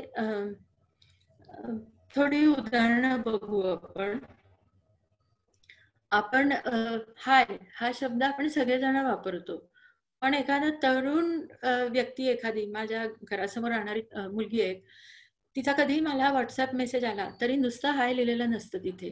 त्या एचच्या पुढे हे एवढी 10 आयची चिन्ह आणि पुढे शिवाय एक एक्सक्लेमेशन मार्क असतो. पण ते बघितल्यावर मला समजतं की ती खूप उत्साहाने आणि प्रेमाने आणि अगदी हातबीत हलवून मला हाय म्हणते, माझं लक्ष वेधून घेते. ते नुसत्या कॅपिटल HI मध्ये ती गंमत नाहीये. ह्या प्रकारचं जे एक इनोव्हेटिव्ह आणि वेगळ्या प्रकारची मांडणी आहे, त्या मांडणीच्या मागचा अर्थ जर आपण समजून घेतला तर ती मांडणी किती लाईव्हली आहे, किती व्हायब्रंट आहे आणि किती डायनॅमिक आहे हे आपल्याला समजायला लागतं. आणि कदाचित मुलांच्या विश्वाच्या आपण थोडे जवळ जाऊ शकतो. फक्त मुलांच्याच दृष्टीने याच्यात पॉझिटिव्ह फीचर्स आहेत असं नाहीये. तर जे काय आपण इलेक्ट्रॉनिकली लिहित असतो किंवा काही वेळा बोलत असतो ते साठवून ठेवणं, त्याचं पुढे क्लासिफिकेशन करणं, म्हणजे त्याच्या वेगवेगळ्या फाईल्स तयार करणं, त्या फाईल्स अगदी क्लासिफाईड स्वरूपामध्ये कुठे ना कुठेतरी तुमच्या डिव्हाइसवरती, मोबाईलवर किंवा लॅपटॉपवर साठवून ठेवणं आणि तुम्हाला पाहिजे असेल तेव्हा परत अगदी इझिली उघडणं, या गोष्टी करायला आपल्याला पूर्वी कपाटाच्या कपाट आणि कितीतरी म्हणजे कष्ट करावे लागले असते. आता त्या आपण एका क्लिकवर करतो. म्हणजे फोटो सुद्धा शेकडो फोटो काढलेले असले तरी त्या अल्बम मध्ये टाकणं, 4 वर्षापूर्वीचे अल्बम बघायचे झाले तरी बघणं, हे सगळं आपल्याला खूप सहज शक्य होते आणि म्हणून ते आपण शेअर पण इझिली करू शकतो आणि ही या प्रकारच्या संवादाची एक स्ट्रेंथ आहे. मगाशी आपण पाहिलं तसं जे काय आपण लिहितोय ते रिवाइज करणं, करेक्ट करणं, इम्प्रूव्ह करणं हे पण आपल्याला सहज शक्य होते. हा इंटरॅक्टिव्ह आहे. या प्रकारच्या संवादामध्ये प्रेडिक्टिव्ह टेक्स्ट, ऑटो करेक्शन या प्रकारची इनपुट टूल्स आहेत आणि आपल्याला जरी काही वाटत असलं तरी हा संवाद वापरल्यामुळे मुलांचं भाषेचं ज्ञान कमी होतंय असं काही समजायचं कारण नाहीये. भाषेचा विचार करून काय बोलायचंय, कसं बोलायचंय याचा विचार करूनच यातली इनोव्हेशन्स मुलं करत असतात आणि त्यामुळे काही ठिकाणी जे रिसर्चेस झाले त्यात असं दिसून येतंय की या प्रकारची स्पेलिंग्स वापरणारी, या प्रकारची एक्सप्रेशन्स वापरणारी जी मुलं आहेत त्यांना स्पेलिंग आणि ग्रामर येत नसतं असं नाहीये, अजिबातच नाहीये. पण स्पेलिंग आणि ग्रामर न येणाऱ्या व्यक्तीशी कम्युनिकेट करायला सुद्धा त्यांना ते उपयोगी पडते आणि त्या व्यक्तीला सुद्धा कमीपणा न येता तसाच रिस्पॉन्स देता येतोय, ही त्याची स्ट्रेंथ आहे. तर मग आता शाळेतल्या शिक्षकांनी काय करायला पाहिजे, विशेषतः भाषेच्या शिक्षकांनी काय करायला पाहिजे? तर भाषेचे शिक्षक हे फक्त शुद्धलेखन, व्याकरण शिकवणारे शिक्षक नाही आहेत किंवा इंग्लिशच्या बाबतीत बोलायचं झालं तर फक्त स्पेलिंग, ग्रामर एवढंच शिकवणारे शिक्षक नाही आहेत, व्याकरणाचे नियम आणि इतर काही गोष्टी. तर भाषेच्या शिक्षकाचं मुख्य उद्दिष्ट हे संवाद चांगल्या प्रकारे कसा साधायचा हे शिकवणं, हे त्या भाषेच्या शिक्षकाचं काम आहे आणि भाषेचा अर्थ कसा लावायचा, म्हणजे कुठलाही संदेश असेल आपल्याला आलेला, लेखी असेल किंवा तोंडी असेल, तर त्या संदेशात वरवर दिसणारा अर्थ, त्याच्या मागे लपलेला अर्थ आणि त्याच्यामधनं निघू शकणारे वेगवेगळे अर्थ हे सगळे कसे उलगडायचे ते उलगडून दाखवणं हे त्या भाषेच्या शिक्षकाचं काम आहे आणि हे उलगडायला शिकवणं हे पण त्या भाषेच्या शिक्षकाचं काम आहे. तर मग जर हे आपण कवितांसाठी करत होतो, कथांसाठी करत होतो, नाटकांसाठी करत होतो, निबंधांसाठी करत होतो आणि हल्लीच्या काळात भाषा शिक्षणामध्ये पुष्कळ नवीन गोष्टी आल्यात.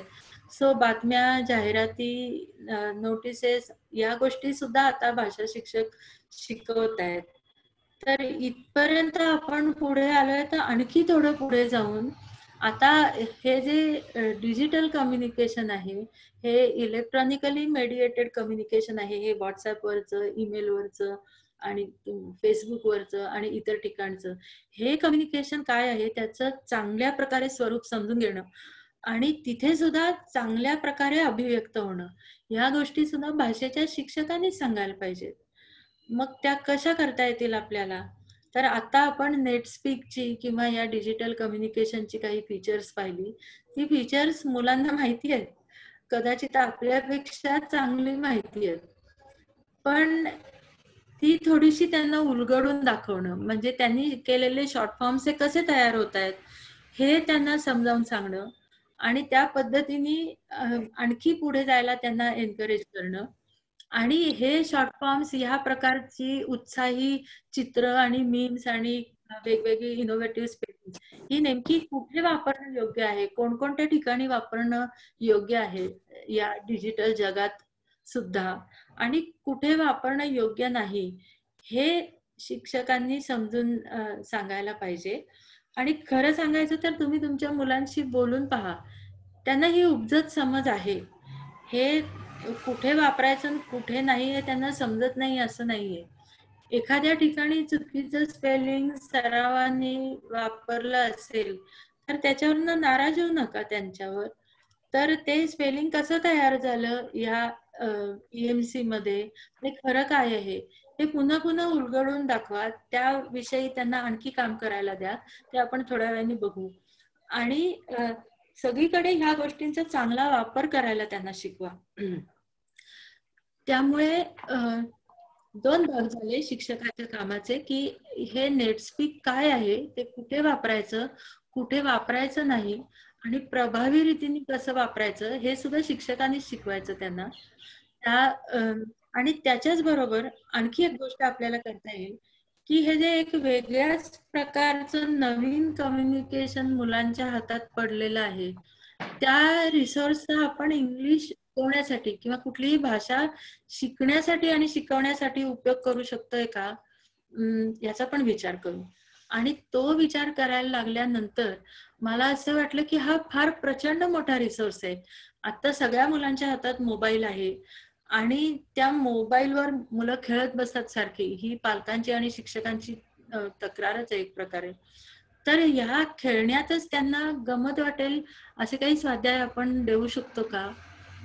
आणि मोबाईलवर खेळता खेळताच ती इंग्लिश पण आणखी जास्त चांगलं शिकतील किंवा कुठलीही भाषा आणखी जास्त चांगली शिकतील, त्यांची भाषेची समज वाढेल, जाणीव वाढेल.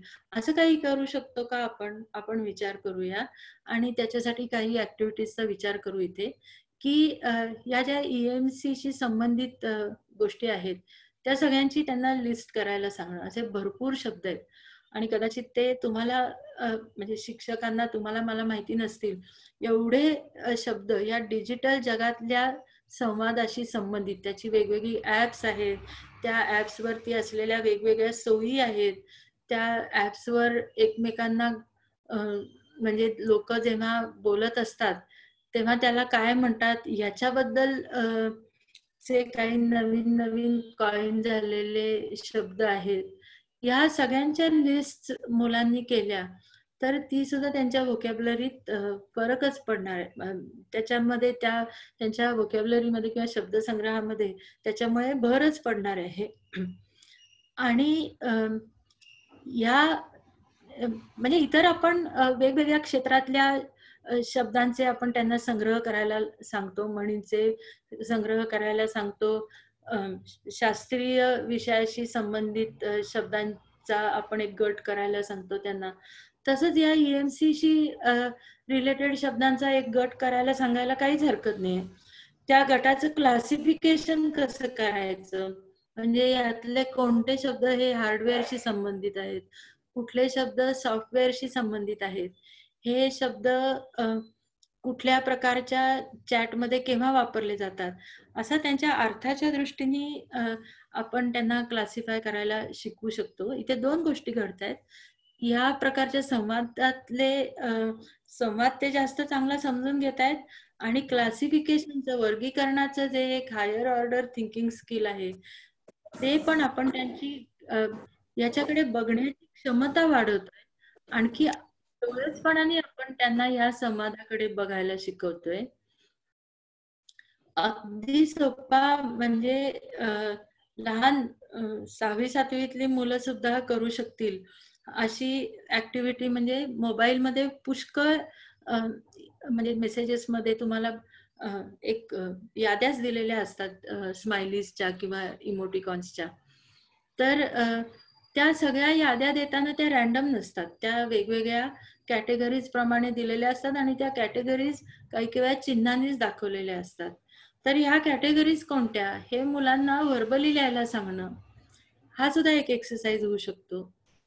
आणि मग त्या प्रत्येक कॅटेगरीत जे वेगवेगळे इमोटिकॉन्स आहेत, स्माइलीज आहेत किंवा चित्र आहेत, त्या चित्रांचं सिग्निफिकन्स काय, त्यातनं आपण काय दर्शवतो. म्हणजे एखाद्या व्यक्तीने लिहिलं की मी आता एक अमुक अमुक इतका छान, हे मी मोठ्या माणसाचं उदाहरण देते, चहा पितोय. तर त्या प्रकारचा चहा आवडणारी व्यक्ती लगेच दुसरीकडनं पळत पळत येण्याचं एक चित्र दाखवते की आलेच मी तुझ्या बरोबर चहा प्यायला. तर ही जी चित्र आहेत, या चित्रातनं काय व्यक्त होतं हे सुद्धा मुलांना लिहायला सांगणं हा भाषेच्या दृष्टीने एक खूप चांगला स्वाध्याय होऊ शकतो. आणि जी शिक्षकांना चिंता असते की हे असं लिहायला शिकल्यानंतर की GR8 म्हणजे ग्रेट, TTTT म्हणजे to tell you the truth, see you later, no problem, हे असंच मुलांना लिहायची सवय लागेल का तसं वाटत असेल तर उपाय आहे, तुम्ही मुलांना हे लिहू द्या. हे असलं काय लिहिता असं म्हणून रागवण्यापेक्षा ते वापरणारेच आहेत, कारण बाहेरच्या जगात त्यांना हे वापरायलाच आवडतंय, वापरण्याशिवाय पर्याय नाही आणि ती वापरणार आहेतच. तर वापरायचं नाही असं म्हणण्यापेक्षा त्यांना त्याच्या लिस्ट करायला लावा आणि त्याचे किंवा जे टेलिग्राफिक काही काही एक्सप्रेशन्स वापरतात त्याच्या त्यांना लिस्ट करायला लावा, शोधून काढायला लावा त्यांना, आणि मग त्याला नॉर्मल स्टँडर्ड भाषेमध्ये काय म्हणतात, इंग्लिशमध्ये काय म्हणतात. मराठीत या स्वरूपाचं इनोव्हेशन आपण पाहिलं फारसं नाहीये, तरी सुद्धा एखाद्या ग्रुपमध्ये मुलांच्या असले काहीतरी शॉर्ट फॉर्म सापडतील तर ते फॉर्मल भाषेमध्ये नेहमी वापरल्या जाणाऱ्या म्हणजे औपचारिक कॉन्टेक्स्ट मध्ये वापरल्या जाणाऱ्या भाषेमध्ये कसे लिहितात, व्यवस्थित स्पेलिंग करून कसे लिहितात, पूर्ण वाक्यात कसे लिहितात, हे त्यांना करायला लावणं. म्हणजे दोन्ही प्रकारचं जे आपल्याला पाहिजे त्या प्रकारचं कम्युनिकेशन आणि या डिजिटल वर्ल्ड मध्ये चाललेलं कम्युनिकेशन, या दोन्हीचं चित्र त्यांच्या समोर उभं राहील आणि एकूण त्यांची भाषेची समज वाढेल, असा एक्सरसाइज आपल्याला देता येतोय. असंच म्हणजे अनयुज्युअल कॅपिटलायझेशन, कुठे नको तिथे आलेलं कॅपिटलायझेशन किंवा इतर जी काही टेक्निक्स आपण मगाशी पाहिली त्या सगळ्यांचा सुद्धा आपल्याला असाच उपयोग करता येईल. आणखी एक महत्वाची गोष्ट थोडी मोठ्या मुलांसाठी, की ज्या स्माइलीज आणि इमोटिकॉन्स किंवा इतर ग्राफिक्स मुलं वापरतात त्या स्माइलीजची लिस्ट देऊन शिक्षकांनी मुलांना आता हे शब्दात लिहा असं सांगणं, हा सुद्धा एक खूप उपयोगाचा स्वाध्याय होऊ शकतो. आपण चित्र बघून वर्णन लिहायला सांगतो मुलांना, त्याच्यापेक्षा हे खूप जास्त मिनिंगफुल आहे, कारण ह्या स्माइलीजचा संदर्भ मुलांना माहिती आहे आणि स्माइली पाठवताना ते शब्दांची काटकसर करतायत, पण तरी त्यांना त्याचा अर्थ माहित नाही असं नाहीये. शिक्षकाचं काम एवढंच आहे की ती जी शब्दांची काटकसर केलेली आहे त्याच्याऐवजी त्यांनी प्रत्यक्षात मुलांना ते शब्द लिहायला लावणं. त्याच्याही पेक्षा थोडासा अवघड स्वाध्याय काय घेता येईल तर हा सोपा झाला अर्थात, इथे आता पहिल्यांदा जो आपल्याला दिसतोय तो मुलांना सहज करता येईल असा सोपा स्वाध्याय आहे. शिक्षकाच्या दृष्टीने थोडा अवघड आहे की शिक्षकांनी एक्सप्रेशन्स द्यायची किंवा सिच्युएशन्स द्यायच्या आणि त्यावेळी तुम्ही कुठले इमोजीज वापराल हे त्यांना सांगायचं. इथे इंग्लिशचा शिक्षक असेल तर जे एक्सप्रेशन तुम्ही दिलंय किंवा जे वर्णन दिलंय ते इंग्लिश मधलं वर्णन मुलांना कळलंय की नाही हे बघण्यासाठी हा स्वाध्याय खूप उपयोगाचा आहे. त्याला जर ते वर्णन नीट कळलेलं असेल तरच तो त्याच्यासाठी योग्य तो इमोजी वापरणार आहे. पुष्कळ वेळा मेसेजेस बरोबर जे स्माइलीज दिलेले असतात ते स्माइलीज समजावून सांगण्यासाठी एरवी आपण इंग्लिश मध्ये काही ऍडिशनल क्लॉजेसचा उपयोग केला असता किंवा ऍडिशनल वाक्यांचा उपयोग केला असता. तर असाही स्वाध्याय शिक्षकांना देता येईल की एक मेसेज द्यायचा, त्या मेसेजच्या सोबत एक स्माइली द्यायचा आणि त्या स्माइलीचा नेमका अर्थ काय आहे हे मुलांना शब्दात लिहायला सांगायचं. किंवा त्याच्याही पेक्षा एक म्हटलं तर सोपा स्वाध्याय असा आहे की एकच वाक्य, उदाहरणार्थ आय एम शुअर हे एकच वाक्य समजा आपण दिलं आणि त्याच्याबरोबर वेगवेगळे स्माइलीज दिले, म्हणजे एक स्माइली रागाने बघणारा, एक स्माइली हसणारा, एक स्माइली म्हणजे आठ्या घालून बघणारा, एक स्माइली जरा वाकडं तोंड केलेला, असे वेगवेगळे स्माइलीज त्याच्याबरोबर दिले तर ह्या प्रत्येक स्माइलीतनं कन्वे होणारा मेसेज हा शब्दामध्ये मुलांना लिहायला सांगणं आणि मग त्या आय एम शुअरचा अर्थ त्यामुळे काय होतोय हे लिहायला सांगणं, हा सुद्धा एक खूप प्रोडक्टिव्ह एक्सरसाइज होऊ शकतो. ऑनलाईन माध्यमाचा भाषेसाठी काय उपयोग करता येईल असा प्रश्नही कोणीतरी विचारला होता. त्याला हे एक स्टँडर्ड उत्तर आहे की आता तुम्ही व्हॉट्सअप ग्रुप्स केलेलेच असतील, त्या चॅट ग्रुप्स मध्ये अशा वर्ड लिस्ट करायचा स्वाध्याय सुरू करणं. म्हणजे एका मुलांनी 2-4 शब्द लिहायचे, मग पुढच्यानी आणखी लिहायचे, मग पुढच्यानी आणखी लिहायचे. व्हॉट्सअप ग्रुप्सवर असले पझल्स, गेम्स असे चालूच असतात. म्हणजे तर हे वर्गातल्या मुलांबरोबर करताना सुद्धा मुलांची नक्की भाषिक जाणीव वाढणार आहे आणि उपयोग होणार आहे. आणखी एक गोष्ट या चॅट ग्रुपमध्ये होऊ शकते, ती म्हणजे मुलांनी आळीपाळीनी गोष्टी लिहिणं किंवा नाटक लिहिणं किंवा संवाद लिहिणं. ही गोष्ट सुद्धा मुलांना अगदी करायला मजा वाटेल अशा पद्धतीने शिक्षक हाताळू शकतात. पाठ्यपुस्तकांमध्ये ज्या काही ऍक्टिव्हिटीज दिलेल्या आहेत त्यांची उत्तरं लिहिण्यासाठी ब्लॉग्स तयार करणं, वेबसाईट्स तयार करणं, वेगवेगळे फोरम तयार करणं, ह्या गोष्टी सुद्धा शिक्षकांनी केल्या तर या प्रकारच्या संवादाचा भाषा अधिक चांगल्या पद्धतीने, अधिक रंजक पद्धतीने शिकायला त्याचा उपयोग होऊ शकतो. आणखीन एक भाषेची जाणीव वाढवण्यासाठी खूप उपयोगी पडू शकेल असा एक भाग आहे या विशेषतः व्हॉट्सअप वरती होणाऱ्या कम्युनिकेशन मध्ये. तर आपण व्हॉट्सअप मध्ये टेक्स्ट टाईप करत असताना आपल्याला भराभर पुढे आणखी पर्याय दिसायला लागतात. म्हणजे प्रेडिक्टिव्ह टेक्स्ट असं त्याला म्हणतात की तुम्ही 2-3 अक्षरच लिहिली, खरं म्हणजे एक अक्षर जरी लिहिलं आणि थोडंसंच लिहिलं तरी तुम्हाला पुढे काय लिहायचंय याचा अंदाज घेऊन तो मोबाईल फोन तुम्हाला वेगवेगळे शब्द आणि वाक्य सुद्धा प्रॉम्प्ट करत असतो. आणि जर ती तुम्हाला पाहिजे तीच असतील तर तुम्ही पटकन ती सगळी टाईप न करता फक्त एका क्लिक मध्ये ते पूर्ण करून टाकू शकता. तर हा खरं म्हणजे हे जे प्रेडिक्टिव्ह टेक्स्ट आहे, हे प्रेडिक्टिव्ह टेक्स्ट ही भाषिक जाणीवा म्हणजे स्पेलिंग बद्दलच्या इतकंच नाही तर शब्दांच्या कोलोकेशनच्या म्हणजे कोणते शब्द आपण नेहमी बरोबर वापरतो, कोणते शब्द बरोबर वापरणं योग्य आहे, शक्य आहे, याची जाणीव मुलांना निर्माण करून देण्यासाठी आणि संदर्भावरून कोणते शब्द योग्य ठरतात याची जाणीव निर्माण करून देण्यासाठी ही खरं म्हणजे भाषा शिक्षणात शिकवायला अवघड असलेल्या गोष्टी आहेत या. की कोलोकेशन शिकवणं म्हणजे ह्या शब्दाबरोबर हाच शब्द का वापरायचा, याला खरं म्हणजे खूप वेळा लॉजिक नसतं, पण भाषेची इडियम असते ती. त्यामुळे इडिओमॅटिक भाषा शिकवणं, ग्रामर शिकवण्यापेक्षा सुद्धा इडिओमॅटिक भाषा शिकवणं, प्रत्यक्ष वापरातली भाषा शिकवणं ही शिक्षकाच्या दृष्टीने अवघड गोष्ट होते. आणि मला असं वाटतं की प्रेडिक्टिव्ह टेक्स्टनी ती गोष्ट आपल्याला खूप सोपी करून दिली आहे.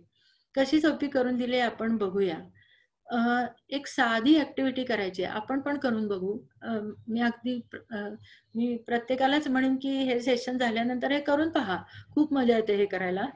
की तुम्ही टाईप करायला लागलात व्हॉट्सअप वरती की तुम्ही स्पेस बार द्यायच्या आधी काय तुम्हाला सजेशन्स येतात, तिथे तुम्ही स्पेस बार बंद केल्यानंतर काय सजेशन्स येतात आणि हे कधी कधी घडतं. तर हे याच्यासाठी मुलांना काय ऍक्टिव्हिटीज देता येतील आपल्याला, आपण तर ते करून बघूच आधी, पण मुलांना पण देऊया ऍक्टिव्हिटीज की the predictions you get on your phone when you type. म्हणजे एक अक्षर टाईप केल्यानंतर पुढे काय येते मुलांना लिस्ट करायला सांगा. लेटर ग्रुप्स म्हणते मी, म्हणजे शब्द नाही. एक अक्षर, 2 अक्षर, 3 अक्षर दिल्यानंतर पुढे काय येते हे मुलांना बघायला सांगा. यातनं त्यांची स्पेलिंगची पण जाणीव तयार होईल, कुठले स्वर व्यंजन कसे जोडले जातात ह्याची सुद्धा जाणीव. हे नियम सांगायची गरज नाहीये त्यांना खेळू द्या याच्यावरती. त्यातनं त्यांची स्पेलिंगची जाणीव खूप चांगल्या पद्धतीने तयार होणार आहे. पूर्ण शब्द तुम्ही टाईप केल्यानंतर, स्पेस बार हिट केल्यानंतर पुढे त्या शब्दाच्या जोडीला कुठले शब्द सुचवतोय तुम्हाला तुमचा हा असिस्टंट, मोबाईलवरचा असिस्टंट, हे त्यांना लिस्ट करायला सांगा. याच्यामध्ये दोन गोष्टी आहेत. जर मराठी फोनेटिक टायपिंग खूप होत असेल त्या फोनवर, तर काही वेळा त्याच्यात अक्षरं इंग्लिश असली तरी शब्द मराठी आलेले दिसतील. ती पण एक ऍक्टिव्हिटी होऊ शकते की शब्द टाईप केल्यानंतर पुढे येणारे शब्द हे मराठी कोणते इंग्लिश कोणते ओळखा, हे सुद्धा मुलांना सांगता येईल. आणि 2-3 शब्द तुमचे टाईप करून झाल्यावर पुन्हा स्पेस बार तुम्ही दाबल्यानंतर उरलेलं वाक्य कसं पुरं करतोय तुमचा हा प्रॉम्प्ट, त्याच्या लिस्ट करायला सांगा मुलांना. ह्याच्यावर मुलं भरपूर खेळत राहिली तर त्यांची इंग्लिशची समज अगदी नक्की वाढेल, याच्याबद्दल मला तरी काही खात्री वाटते शंका वाटत नाही. मग मुलांशी तुम्ही बोला की हे स्पेलिंग पॅटर्न आणि हे बरोबर जाणारे शब्द वगैरे याच्याबद्दल आपल्याला या लिस्ट मधनं, या ज्या लिस्ट मुलं तयार करतील त्यातनं त्यांना काय समजलं याच्याबद्दल त्यांना बोला.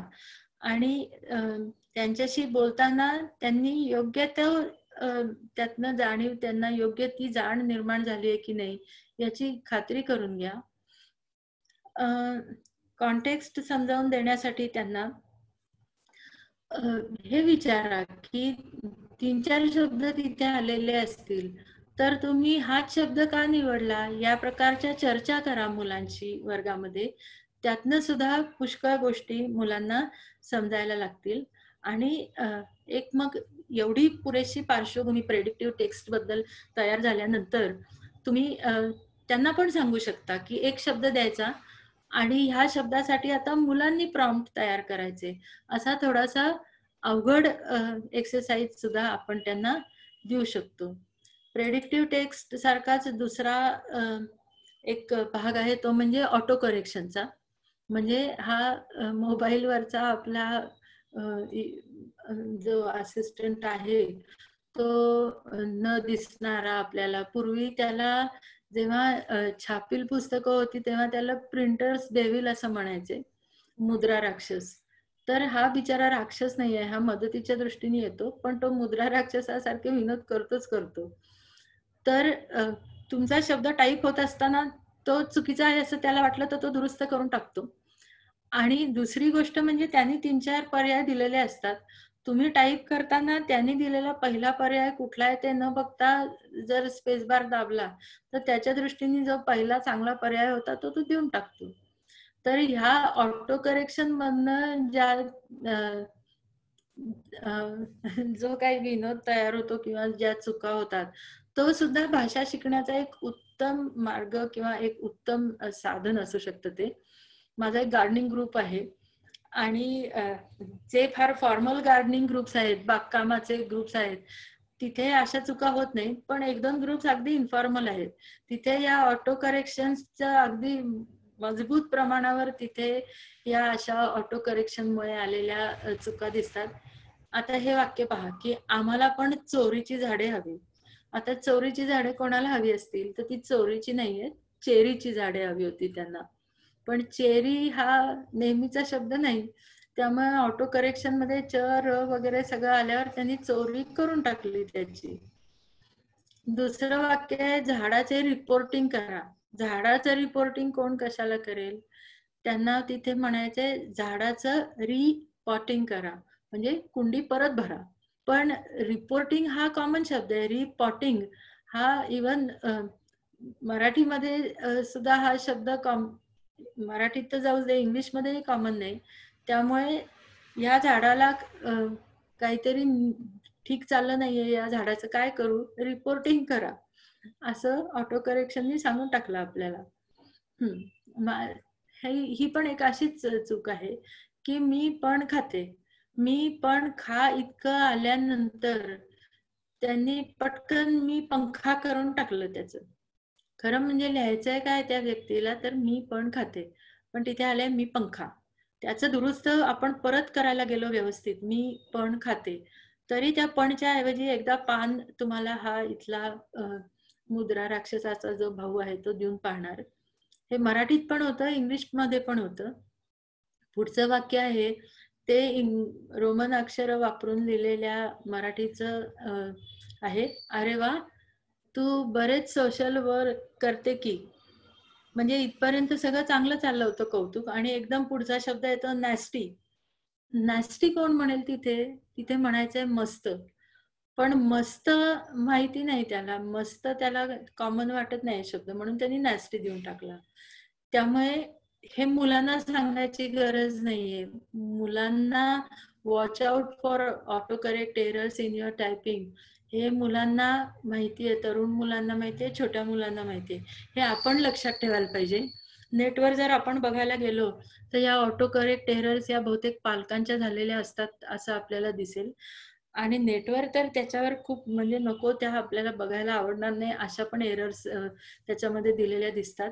त्यामुळे मुलांना त्या करेक्शन्स, ऑटो करेक्ट एरर्स गोळा नको करायला लावायला. पण त्याची उदाहरणं तुम्हाला सापडली तर ती मुलांबरोबर नक्की डिस्कस करा.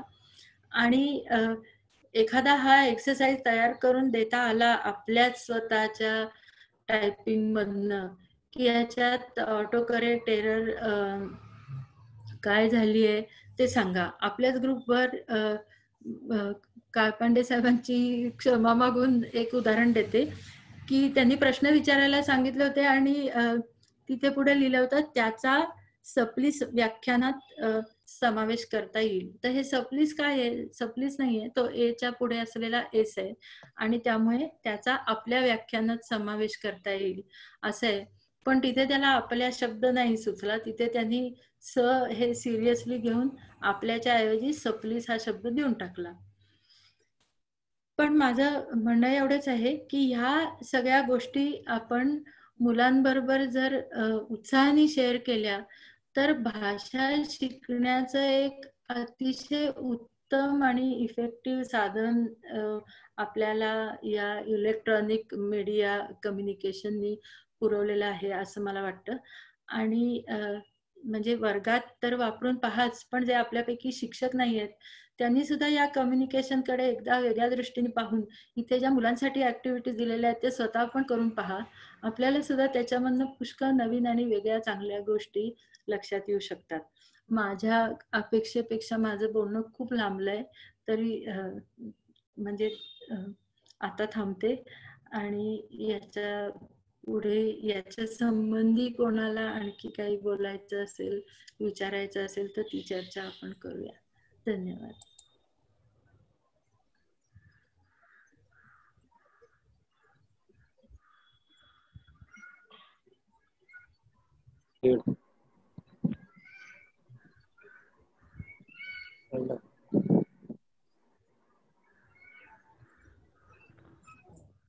नागरगोजे सरांचा रेज हँड येतोय. श्रीधर नागरगोजे सर बोलतायत. नमस्कार मॅडम. नमस्कार मॅडम. प्रेझेंटेशन तर फार उत्तम आहे. ज्या पुस्तकाचा रेफरन्स घेऊन आपण हे सादरीकरण केलं, डेव्हिड क्रिस्टल, हे पुस्तक 2008 मध्ये लिहिले त्यांनी.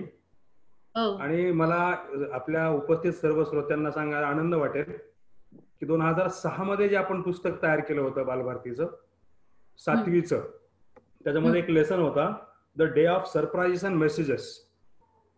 2006 मध्ये ज्या तुम्ही ऍक्टिव्हिटी सांगितल्यास किंवा डेव्हिड क्रिस्टलनी ज्या मोनोग्राफिक लँग्वेज बद्दलचं पुस्तक लिहिलंय, ग्रेट डिबेट, यातल्या काही ऍक्टिव्हिटी तेव्हा दिल्या होत्या. म्हणजे डेव्हिड क्रिस्टल यांनी 100 पुस्तकं ELTची लिहिलेली आहेत. फार ग्रेट आहेत ते.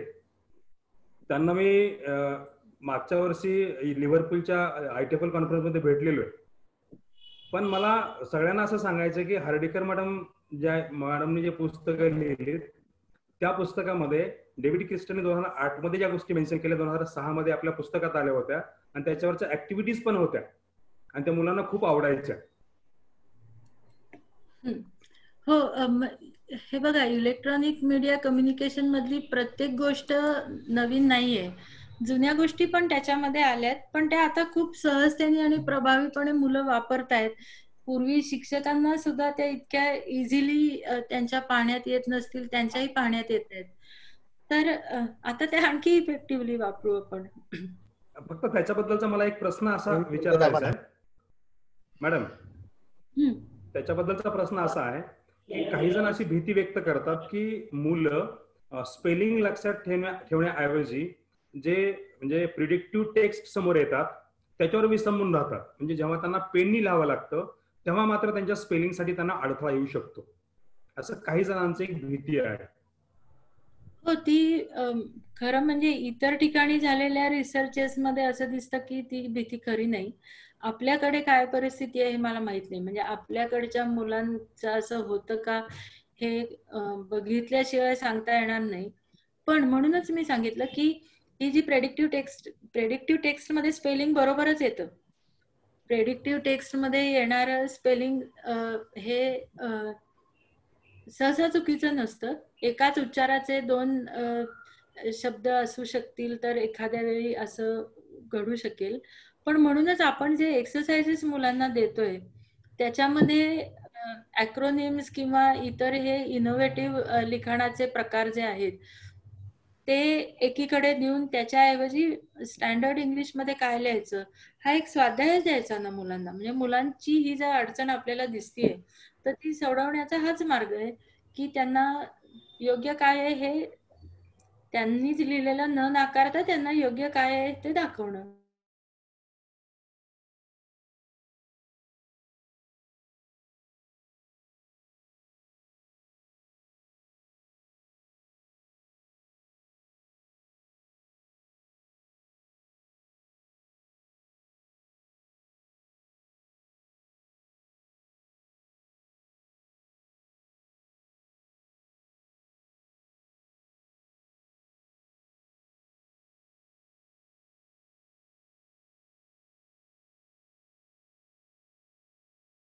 टोकाची विधानं केली आहेत असं मुलांच्या प्रतिक्रियातून काही वेळा उगाचच वाटतं. म्हणजे काही वेळा त्यांना तसं म्हणायचं नसतं पण त्यांना कुठेतरी सवय जडते की काय या कम्युनिकेशन मध्ये अशाच पद्धतीने वापरायची. तर ते भान आपण त्यांना कसं देत राहावं त्यांची उत्स्फूर्तता टिकवून. म्हणजे ती आपल्याला मारायची नाहीये. तुम्ही म्हणाल तसं हाय 10 वेळा आय लिहिणं हे छान वाटतं नो डाऊट आणि ते असावंच. पण पुढे साधासा नाराजीचा सूर असं जिथे म्हणायचंय तिथे व्हायलंट वगैरे अशा प्रकारचे शब्द वापरले की अरे बापरे एवढे याच्याकडे काय व्हायलंट चाललंय. तर ते व्हायलंट नसतं चाललेलं कुठेतरी खळबळ असते. हा तर हा जो हे जे भान ठेवायला पाहिजे ना हे आपण त्यांना कसं सांगत राहावं सतत. हे त्याच्याबद्दल त्यांच्याशी बोलणं हाच मार्ग आहे त्याच्यात की म्हणजे याचा अर्थ काय आहे. म्हणजे त्याच्यासाठी ते जे काय इमोटिकॉन्स वापरतायत किंवा जी काय एक्सप्रेशन्स वापरतायत ती एक्सप्रेशन्स आणि स्टँडर्ड इंग्लिश मधली किंवा फॉर्मल सेटिंग्स मधली एक्सप्रेशन्स ही सतत शिक्षकांनी कोलेक्ट करत राहणं आणि म्हणजे त्यांना त्याच्याबद्दल विचार करायला लावत राहणं हाच त्याच्यावरचा मार्ग आहे. त्यांचं कम्युनिकेशन वाईट आहे असं तुम्ही नुसतं म्हणलात की ते उलट अट्टहासाने करणार आहेत ते. म्हणजे कारण बाहेरच्या जगात ते चाललंय ना. म्हणजे इतर वर्गाबाहेर पडल्यानंतर त्या पद्धतीचं कम्युनिकेशन वर्क होत आहे हे जर त्यांना दिसतंय म्हणजे तसाच संवाद होतो हे जर त्यांचा अनुभव आहे तर ते कसा सोडतील तो. त्या संवादाबद्दल डोळसपणा द्यायचा असेल शिक्षकाला तर त्यांनी दोन्ही पर्याय डोळ्यासमोर ठेवले पाहिजे. आणि ह्याच्यात काय होतंय थोडं की शिक्षकाला फॉर्मल पर्याय माहितीये. तुम्ही मुलांच्या इतर कारणांनी संपर्कात आहात म्हणून तुम्हाला इन्फॉर्मल पर्याय तुम्हाला जास्त तुमच्यापर्यंत पोहोचतायत आणि तुम्ही इंटरेस्टही घेत असाल त्याच्यात. पण शिक्षकांपर्यंत ह्या इन्फॉर्मल गोष्टी पोहोचत नाहीयेत कारण त्यांना ते सगळं परक वाटतंय. मला वाटतं मुलांच्या इतकंच काम शिक्षकांनी पण आता करण्याची गरज आहे. आणि ते मुलांकडनंच त्यांना कदाचित समजून घ्यायला लागेल की हे काय आहे हे काय आहे अशी वेळ येऊ शकते. Yes thank you.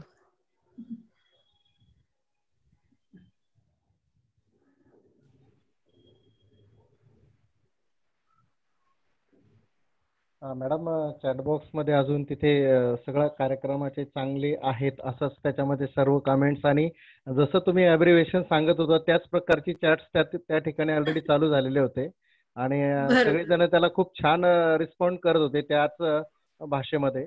माझा एक थोडा वेगळा प्रश्न आहे की आता आपण ऑलरेडी ऑनलाईनशी खूप टायअप होत चाललेलो आहोत आणि मुलं ऑलरेडी ज्यावेळेस आपण झूम असो किंवा इतर कुठलंही साधन वापरत असू तर त्यावेळी ऑलरेडी ते चॅट रूम मध्ये ते बोलतच असतात आणि त्यांच्या त्या चॅट बॉक्समध्ये हे अशा प्रकारच्या कमेंट्स असतात. आता दुसरा मुद्दा असा आहे की ऑनलाईनला आता आपल्याला बऱ्यापैकी रुजत असताना किंवा त्याची एक अपरिहार्यता जर आपण लक्षात घेतली तर ते स्वीकारावंही लागतंय थोड्याफार प्रमाणात. ओके, तर त्याबरोबर येणार हे जे कम्युनिकेशन आहे हेच जर कधी आपल्या बोर्डाच्या परीक्षेमध्ये जर सपोज कधी रिफ्लेक्ट होऊ लागलं आणि महत्वाची गोष्ट म्हणजे इंग्रजी भाषेचं जे सोहळं आहे आपण म्हणूया त्याला की बाबा हे असं नाहीये ज्याला आपण म्हणतो प्रोहिबिटेड आहे या सगळ्या काही वेळा गोष्टी ज्या मांडल्या गेलेल्या आहेत. तर हे आपण ऍक्सेप्ट करावं का बोर्डाच्या पेपरमध्ये? सपोज की रायटिंग स्किल मध्ये एखाद्या मुलाने इनफॉर्मल लेटर लिहिताना असं छानपैकी स्पॉन्टेनियसली काहीतरी त्यामध्ये एक्सप्रेस केलेलं आहे त्याचं त्याला आणि ते अपेक्षितही आहे आणि जर ते आपण अशा पद्धतीने रिसिव्ह करत असू ऍक्सेप्ट करत असू तर मग इंग्रजीच्या शिक्षकांनी या प्रकारच्या गोष्टींना कसं बघावं म्हणजे as far as the marks are given? मला असं वाटतं की हे जर तुम्हाला ऍक्सेप्ट करायचं असेल इन्फॉर्मल पद्धतीचं लिखाण मुलांकडनं तर म्हणजे बोर्डाच्या पेपरमध्ये देताना तर ते इन्फॉर्मल म्हणूनच तुम्ही दिलं पाहिजे. म्हणजे जिथे त्यांनी फॉर्मल लेटर लिहिण्याची अपेक्षा आहे तिथे त्यांनी इन्फॉर्मल कम्युनिकेशन करणं हे मुलाच्या दृष्टीने चांगलं नाही. म्हणजे मगाशी मी कदाचित हे खूप चांगल्या रीतीने स्पष्ट केलं नसेल. फॉर्मल कम्युनिकेशन वाईट आहे असं मुळीच नाही किंवा ते कालबाह्य झालंय असं मुळीच नाही. फॉर्मल कम्युनिकेशन काही सेटिंग मध्ये आवश्यक आहे ते मुलांना शिकवायला पाहिजे शिक्षकांनी. पण हे इन्फॉर्मल कम्युनिकेशन आता खूप जास्त क्षेत्रांमध्ये वापरलं जाते ते पण मुलांना कळायला पाहिजे. म्हणून माझं असं म्हणणं आहे की हे दोन्ही शिकवा शिक्षकांनी शिकवताना. बोर्डाच्या परीक्षेत ऍक्सेप्ट करायचं असेल तर मुलांनी समजून लिहिलं पाहिजे की आपण इन्फॉर्मल लिहितोय का फॉर्मल लिहितोय. मग तुम्ही त्याचं इन्फॉर्मल लिखाण ऍक्सेप्ट करा. आणि मी जे स्वाध्याय मगाशी सुचवलेत की स्माइलीज बघून त्यांचा अर्थ लिहा किंवा ह्यासाठी तुम्ही कुठली स्माइली निवडाल हे तर तुम्हाला म्हणजे शाळेच्या किंवा कुठल्याही परीक्षेमध्ये या पद्धतीचे स्वाध्याय डिझाईन करता येतीलच. आणि मला वाटतं की इंग्लिशचा पॅटर्न एकूणच आतापर्यंत बोर्डाचा काय किंवा खालच्या इयत्तांचा काय पुष्कळ म्हणजे ओपन लिबरल स्वरूपाचा आपल्याला तिथे दृष्टिकोन दिसतो. त्यामुळे हे यायला हरकत नाही. आज ना उद्या आलेलं दिसेल आपल्याला. आणि नक्की आणि आपल्या जुन्या पाठ्यपुस्तकामध्ये 8वीच्या ही एक कविता सुद्धा होती की Y English is so hard. तर आता तसं हार्ड मानायला म्हणजे गरज नाही आणि मुलांना ती बरीचशी स्टुडंट फ्रेंडली आणखीनच होत चाललेली आहे ते असं म्हणूया आपण. So it is welcome change ma'am. Thank you. आणखीन काही प्रश्न अजून कुठे इथे येत असतील तर आपण ते बघूया. सध्या तरी चॅट बॉक्स मध्ये नाही. तिजोरे सर तिकडे फेसबुकला बघत असतील. मॅडम एक फेसबुकवर प्रश्न आहे. आवाज येतोय माझा? हो येतोय. माधव सूर्यवंशी सरांनी विचारलेला प्रश्न आहे. तर जे तुम्ही इंग्रजीच्या बाबतीत म्हणजे इंग्रजी भाषेच्या बाबतीत सांगितलं तसं मराठी भाषेच्या संदर्भात या नवीन संवाद कौशल्याचा वापर कसा होता आहे याबद्दल अधिक माहिती द्यावी असा त्यांनी प्रश्न विचारलाय. आणि जवळपास अशाच स्वरूपाचा प्रश्न काकासाहेब वाळुंजकर यांनी विचारलेला आहे की मराठी भाषेच्या संदर्भात आपण हे संवाद कौशल्य कसं वापरू शकतो. तर त्याच्यात 2-3 गोष्टी बघू आपण की स्पेलिंगसाठी इंग्लिशमध्ये जो काही भाग आहे तो मराठीला लागू होत नाही हे आपण पाहिलं. म्हणजे इंग्लिशच्या स्पेलिंग्स मध्ये पद्धत वेगळी आहे. मराठीला त्या पद्धतीने म्हणजे ॲक्रोनिम्स वगैरे करायची एवढी गरज मराठीसाठी आपल्याला पडत नाहीये किंवा न्यूमरल्स आणि लेटर्स यांच्या कॉम्बिनेशन मधनं शब्द बनवणं लेटर वगैरे याच्यासारखे याची मराठीमध्ये गरज पडत नाही. कारण इंग्लिशच्या स्पेलिंगच्या इरेग्युलॅरिटीमुळे काही वेळा ही असली कॉइनेजेस असे नवीन शब्द तयार केले जातात. पण म्हणजे शब्दांचं कॉलोकेशन कुठल्या शब्दाबरोबर कुठला शब्द जातो आणि कुठल्या शब्दानंतर कुठला शब्द येईल आणि एक वाक्य दिलं असेल तर त्या वाक्याच्या शेवटी किंवा मध्ये आधी कुठला शब्द बरोबर संदर्भानुसार बसेल ह्या सगळ्या गोष्टी प्रेडिक्टिव्ह टेक्स्ट मध्ये ज्या आपण पाहतो त्यांचा वापर मराठीमध्ये नक्की करता येईल. आणखी एक गोष्ट आहे की मराठीचा विचार करायचा झाला तर मराठी लिहिता लिहिता त्याच्यामध्ये हे जे इंग्लिश शॉर्ट फॉर्म्स आहेत किंवा इंग्लिश ॲब्रिव्हिएशन्स आहेत, ती काही काही वेळा मुलांना ती वापरणं स्मार्ट वाटतं आणि मोठ्या माणसांना सुद्धा खरं सांगायचं झालं तर. त्यामुळे इंग्लिश ह्या एक्सप्रेशन्सचा वापर मराठी मेसेजेसमध्ये सुद्धा होतो. त्याचा विचार काय करायचा हे पण शिक्षकांनी पाहायला लागेल.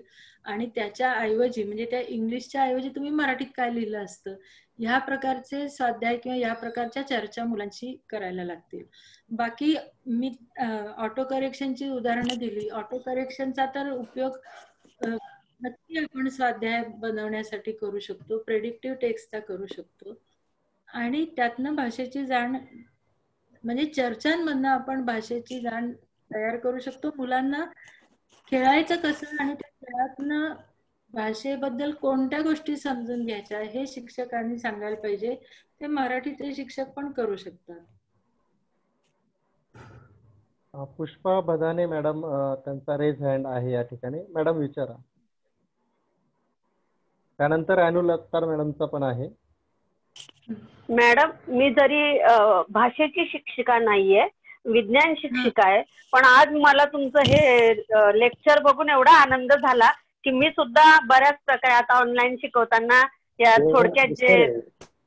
थोडक्यातले जे शब्द होते ते वापरून मी पटापट मेसेज तरी करू शकेल. आनंद वाटला मला madam. Thank you. Anul Attar madam. नाही, मला एवढंच म्हणायचं आहे की ह्या इनफॉर्मल गोष्टीच आहेत असं मला वाटतं. आणि याला म्हणजे ऑफिशियल ऍक्सेप्टेबलचं स्वरूप देता येईल का, म्हणजे किंवा द्यावं का? कारण कितीतरी आपल्या बोलीभाषा आपण गावी बघतो, बोलीभाषा आहे त्यामध्ये बोलतो, त्या तिथल्या सिच्युएशन मध्ये किंवा लोकल ठिकाणी ते ऍक्सेप्टेबल पण आहेत. पण ज्यावेळी आपण ऍक्च्युअली भाषा म्हणून शिकतो त्यावेळी त्या कुठल्या गोष्टी ऍक्सेप्टेबल नसतात किंवा त्या वापरल्या पण जात नाही. तर तशा या गोष्टी ज्या आहेत ह्या आपण ऍज ए फॉर्मल म्हणून आपण ऍक्सेप्ट कराव्यात का, म्हणजे करू नयेत असं मला वाटतं. तर आपलं याच्यावरती मत काय?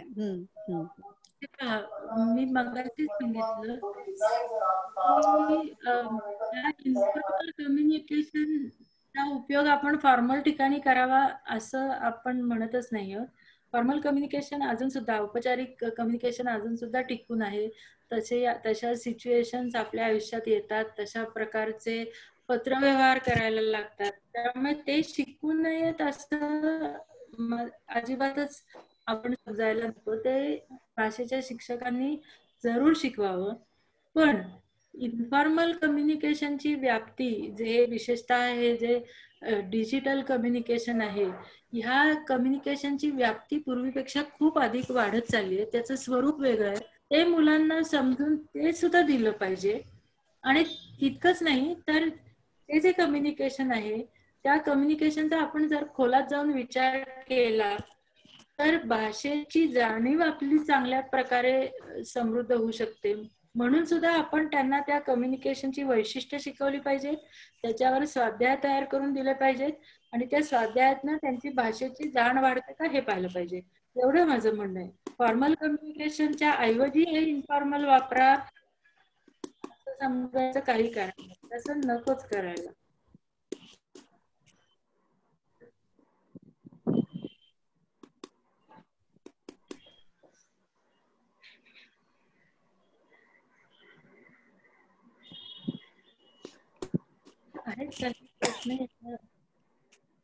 अजून कोणाला काही प्रश्न विचारायचे आहेत का? प्रश्न एक वेगळा मुद्दा त्या ठिकाणी छान मांडलेला आहे की या पद्धतीचा वापर करून कर्णबधीर किंवा इतर जे काही प्रॉब्लेम चिल्ड्रन असतील तर त्यांना सुद्धा छान व्यक्त होता येईल. तर त्या दृष्टीने ती एक कमेंट खूप छान आहे आणि खरं आहे हे एक वेगळं अंग या बाजूने आपल्याला ओपन अप करता येईल. हो, हा मी सुद्धा नव्हता विचार केला. ते म्हणजे त्या कमेंट मधनच लक्षात आलं हे.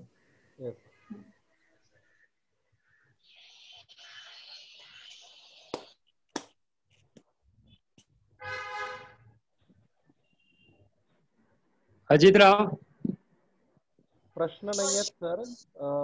सर आता प्रश्न नाही आहेत, म्हणजे फेसबुकवर पण नाही आहेत आणि चॅटबॉक्स मध्ये पण नाही आहेत. अजून कोणाला काही विचारायचे असतील, थेट मॅडमना विचारायचे असतील तर ते विचारून झाले.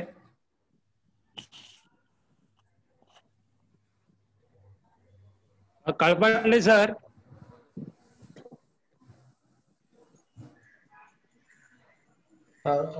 काय? हा सर, आता प्रश्न संपलेले आहेत. समारोपाचं करू दे. हो हो हो. हा, अतिशय रसाळ. मला तर वाटत होतं की मी निरूपणच ऐकतोय एखाद्या म्हणजे एका वेगळ्या आध्यात्मिक विषयावरलं मी निरूपण ऐकतोय असं मला गेले 1.5 तास वाटत होतं. अरे वा. ही पहिली प्रतिक्रिया माझी. अतिशय सोप्या भाषेमध्ये आणि सगळ्यांना सहजपणे समजेल. आणि आपण इलेक्ट्रॉनिक माध्यमाचा रोज वापर करत असताना त्याच्यामध्ये इतक्या गमती जमती आहेत हे आता कळालं आम्हाला. म्हणजे आम्ही रोज ते सहजपणे वापरायचो, परंतु त्यात किती गमती जमती आहेत आणि सगळ्या भाषेच्या दृष्टीने, नुसते इंग्रजी भाषेच्या दृष्टीने नाही आहे. खरं तर मॅडमला सेल्यूट या सगळ्या संदर्भामध्ये. खरं तर मॅडम जेव्हा बालभारतीमध्ये होत्या तेव्हा माझ्या सगळं, आणि इथे अनेक शिक्षक आहेत, पूर्ण राज्यातून असलेले शिक्षक, मुख्याध्यापक, पालक, या सगळ्यांच्या पिढ्या मला वाटतं की मॅडमचं नाव वाचता वाचता घडलेले आहेत. इतकं म्हणजे मॅडमचं शैक्षणिक क्षेत्रामध्ये महाराष्ट्राच्या मोठं योगदान आहे. आणि 2008 साली आज आपण ज्याची चर्चा करतोय त्याची पायाभरणी मॅडमनी 2006 आणि 2008 साली केलेली आहे. हे काळपांडे सरांनी सांगितल्यानंतर मला खूप आनंद झाला. म्हणजे आपण 2020 साली जे घडणार आहे त्याचा म्हणजे अगोदर म्हणजे विचार करत होतो. तर मॅडम धन्यवाद, सगळ्यांच्या वतीनं धन्यवाद व्यक्त करतोय. अतिशय नेहमी तुमचं जेव्हा ऐकतो मी त्यावेळेला मला काय सगळ्यांनाच असं वाटतं की किती सुंदरपणे आपण हे सहजपणे मांडत आहात आणि त्याचा अनुभव आणि पुन्हा प्रत्ययाचा आनंद सगळ्यांना घेता आला. त्याबद्दल सगळ्यांच्या वतीने शिक्षण विकास मंच, यशवंतराव चव्हाण प्रतिष्ठान आणि महाराष्ट्रातल्या सगळ्या शिक्षक, मुख्याध्यापक, प्राचार्य सगळ्यांच्या वतीने मी आपले आभार व्यक्त करतो. त्यानंतर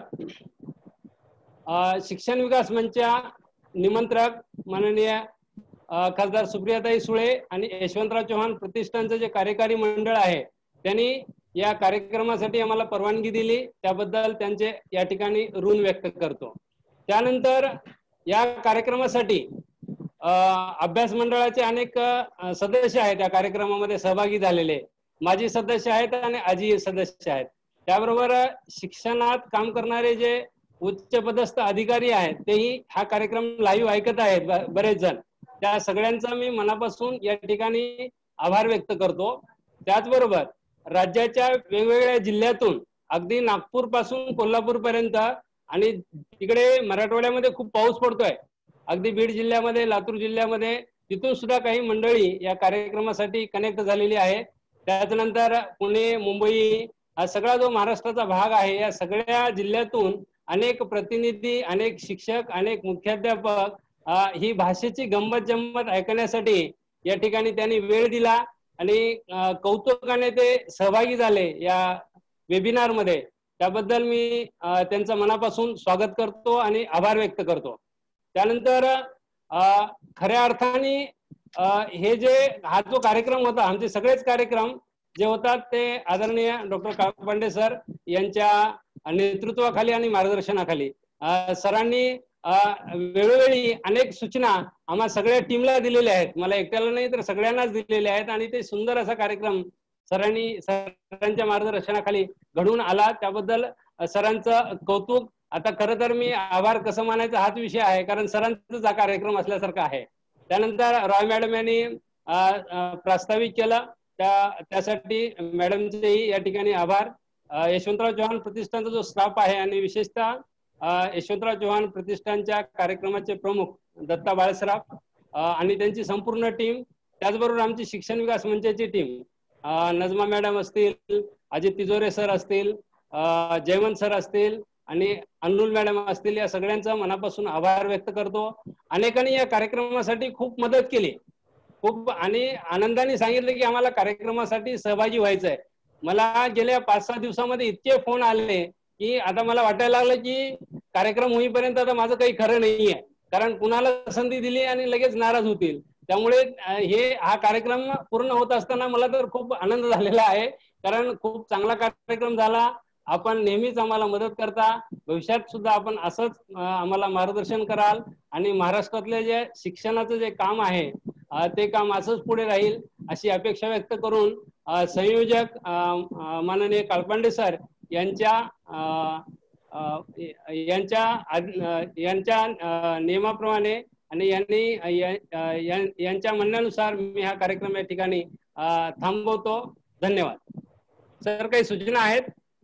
नाही, आज खरं म्हणजे जरा शंकाच होती की इतका पाऊस असल्यामुळे आणि इंटरनेटचा प्रॉब्लेम खूप मोठ्या प्रमाणात आहे. आता उदाहरणार्थ माझा जो फोन आहे, माझं जे नेटवर्क आहे ते वीचं म्हणजे व्होडाफोन आयडियाचं ते पूर्णपणे बंद आहे. म्हणजे मोबाईल फोन सुद्धा करता येत नाही अशी स्थिती पुण्यामध्ये आहे. त्याच्यावर टीव्हीवर बातम्या सुद्धा यायला लागल्या आहेत. मी आता दुसरीकडे जिथे इंटरनेटचं कनेक्शन आहे तिथे आलो. अशा परिस्थितीत सुद्धा बरेच लोक आले, पण आपल्या ग्रुपवर असेही काही लोक दिसतात की जे त्यांना इच्छा होती पण इंटरनेट कनेक्शनमुळे ते जॉईन होऊ शकले नाहीत. त्यामुळे त्यांची थोडी निराशा झाली. पण ते सर्वजण आता फेसबुक लाईव्ह वर आपण हा कार्यक्रम टाकलेला आहे. आपल्या फेसबुक पेजवर ते जाऊन पाहू शकतील. या सगळ्या युट्यूबवरही आहे सर. काय म्हटलं? युट्यूबवरही आहे. युट्यूबवरही टाकणार होतं कार्यक्रम. युट्यूबवरही टाकणार. हा, तर हा कार्यक्रम नंतर केव्हाही त्यांच्या सवडीने पाहता येईल. ज्यांनी आता पाहिलेला आहे त्यांनाही परत पाहता येईल इच्छा असेल तर. आणि त्याच्या हे सर्व म्हणजे एवढ्या सगळ्या परिस्थितीमध्ये हा कार्यक्रम कसा होईल वगैरे, म्हणजे खास करून इंटरनेटच्या अडचणीमुळे याच्यामुळे बद्दल शंका होती. पण ते विश्वनाथ खंदारे यांनी अगदी व्यवस्थित सुरळीतपणाने तो पाडला. त्याच्याबद्दल विश्वनाथ खंदारे यांचे खूप मनापासून मी आभारी आहे. आता हा कार्यक्रम संपला असं मी जाहीर करतो. धन्यवाद.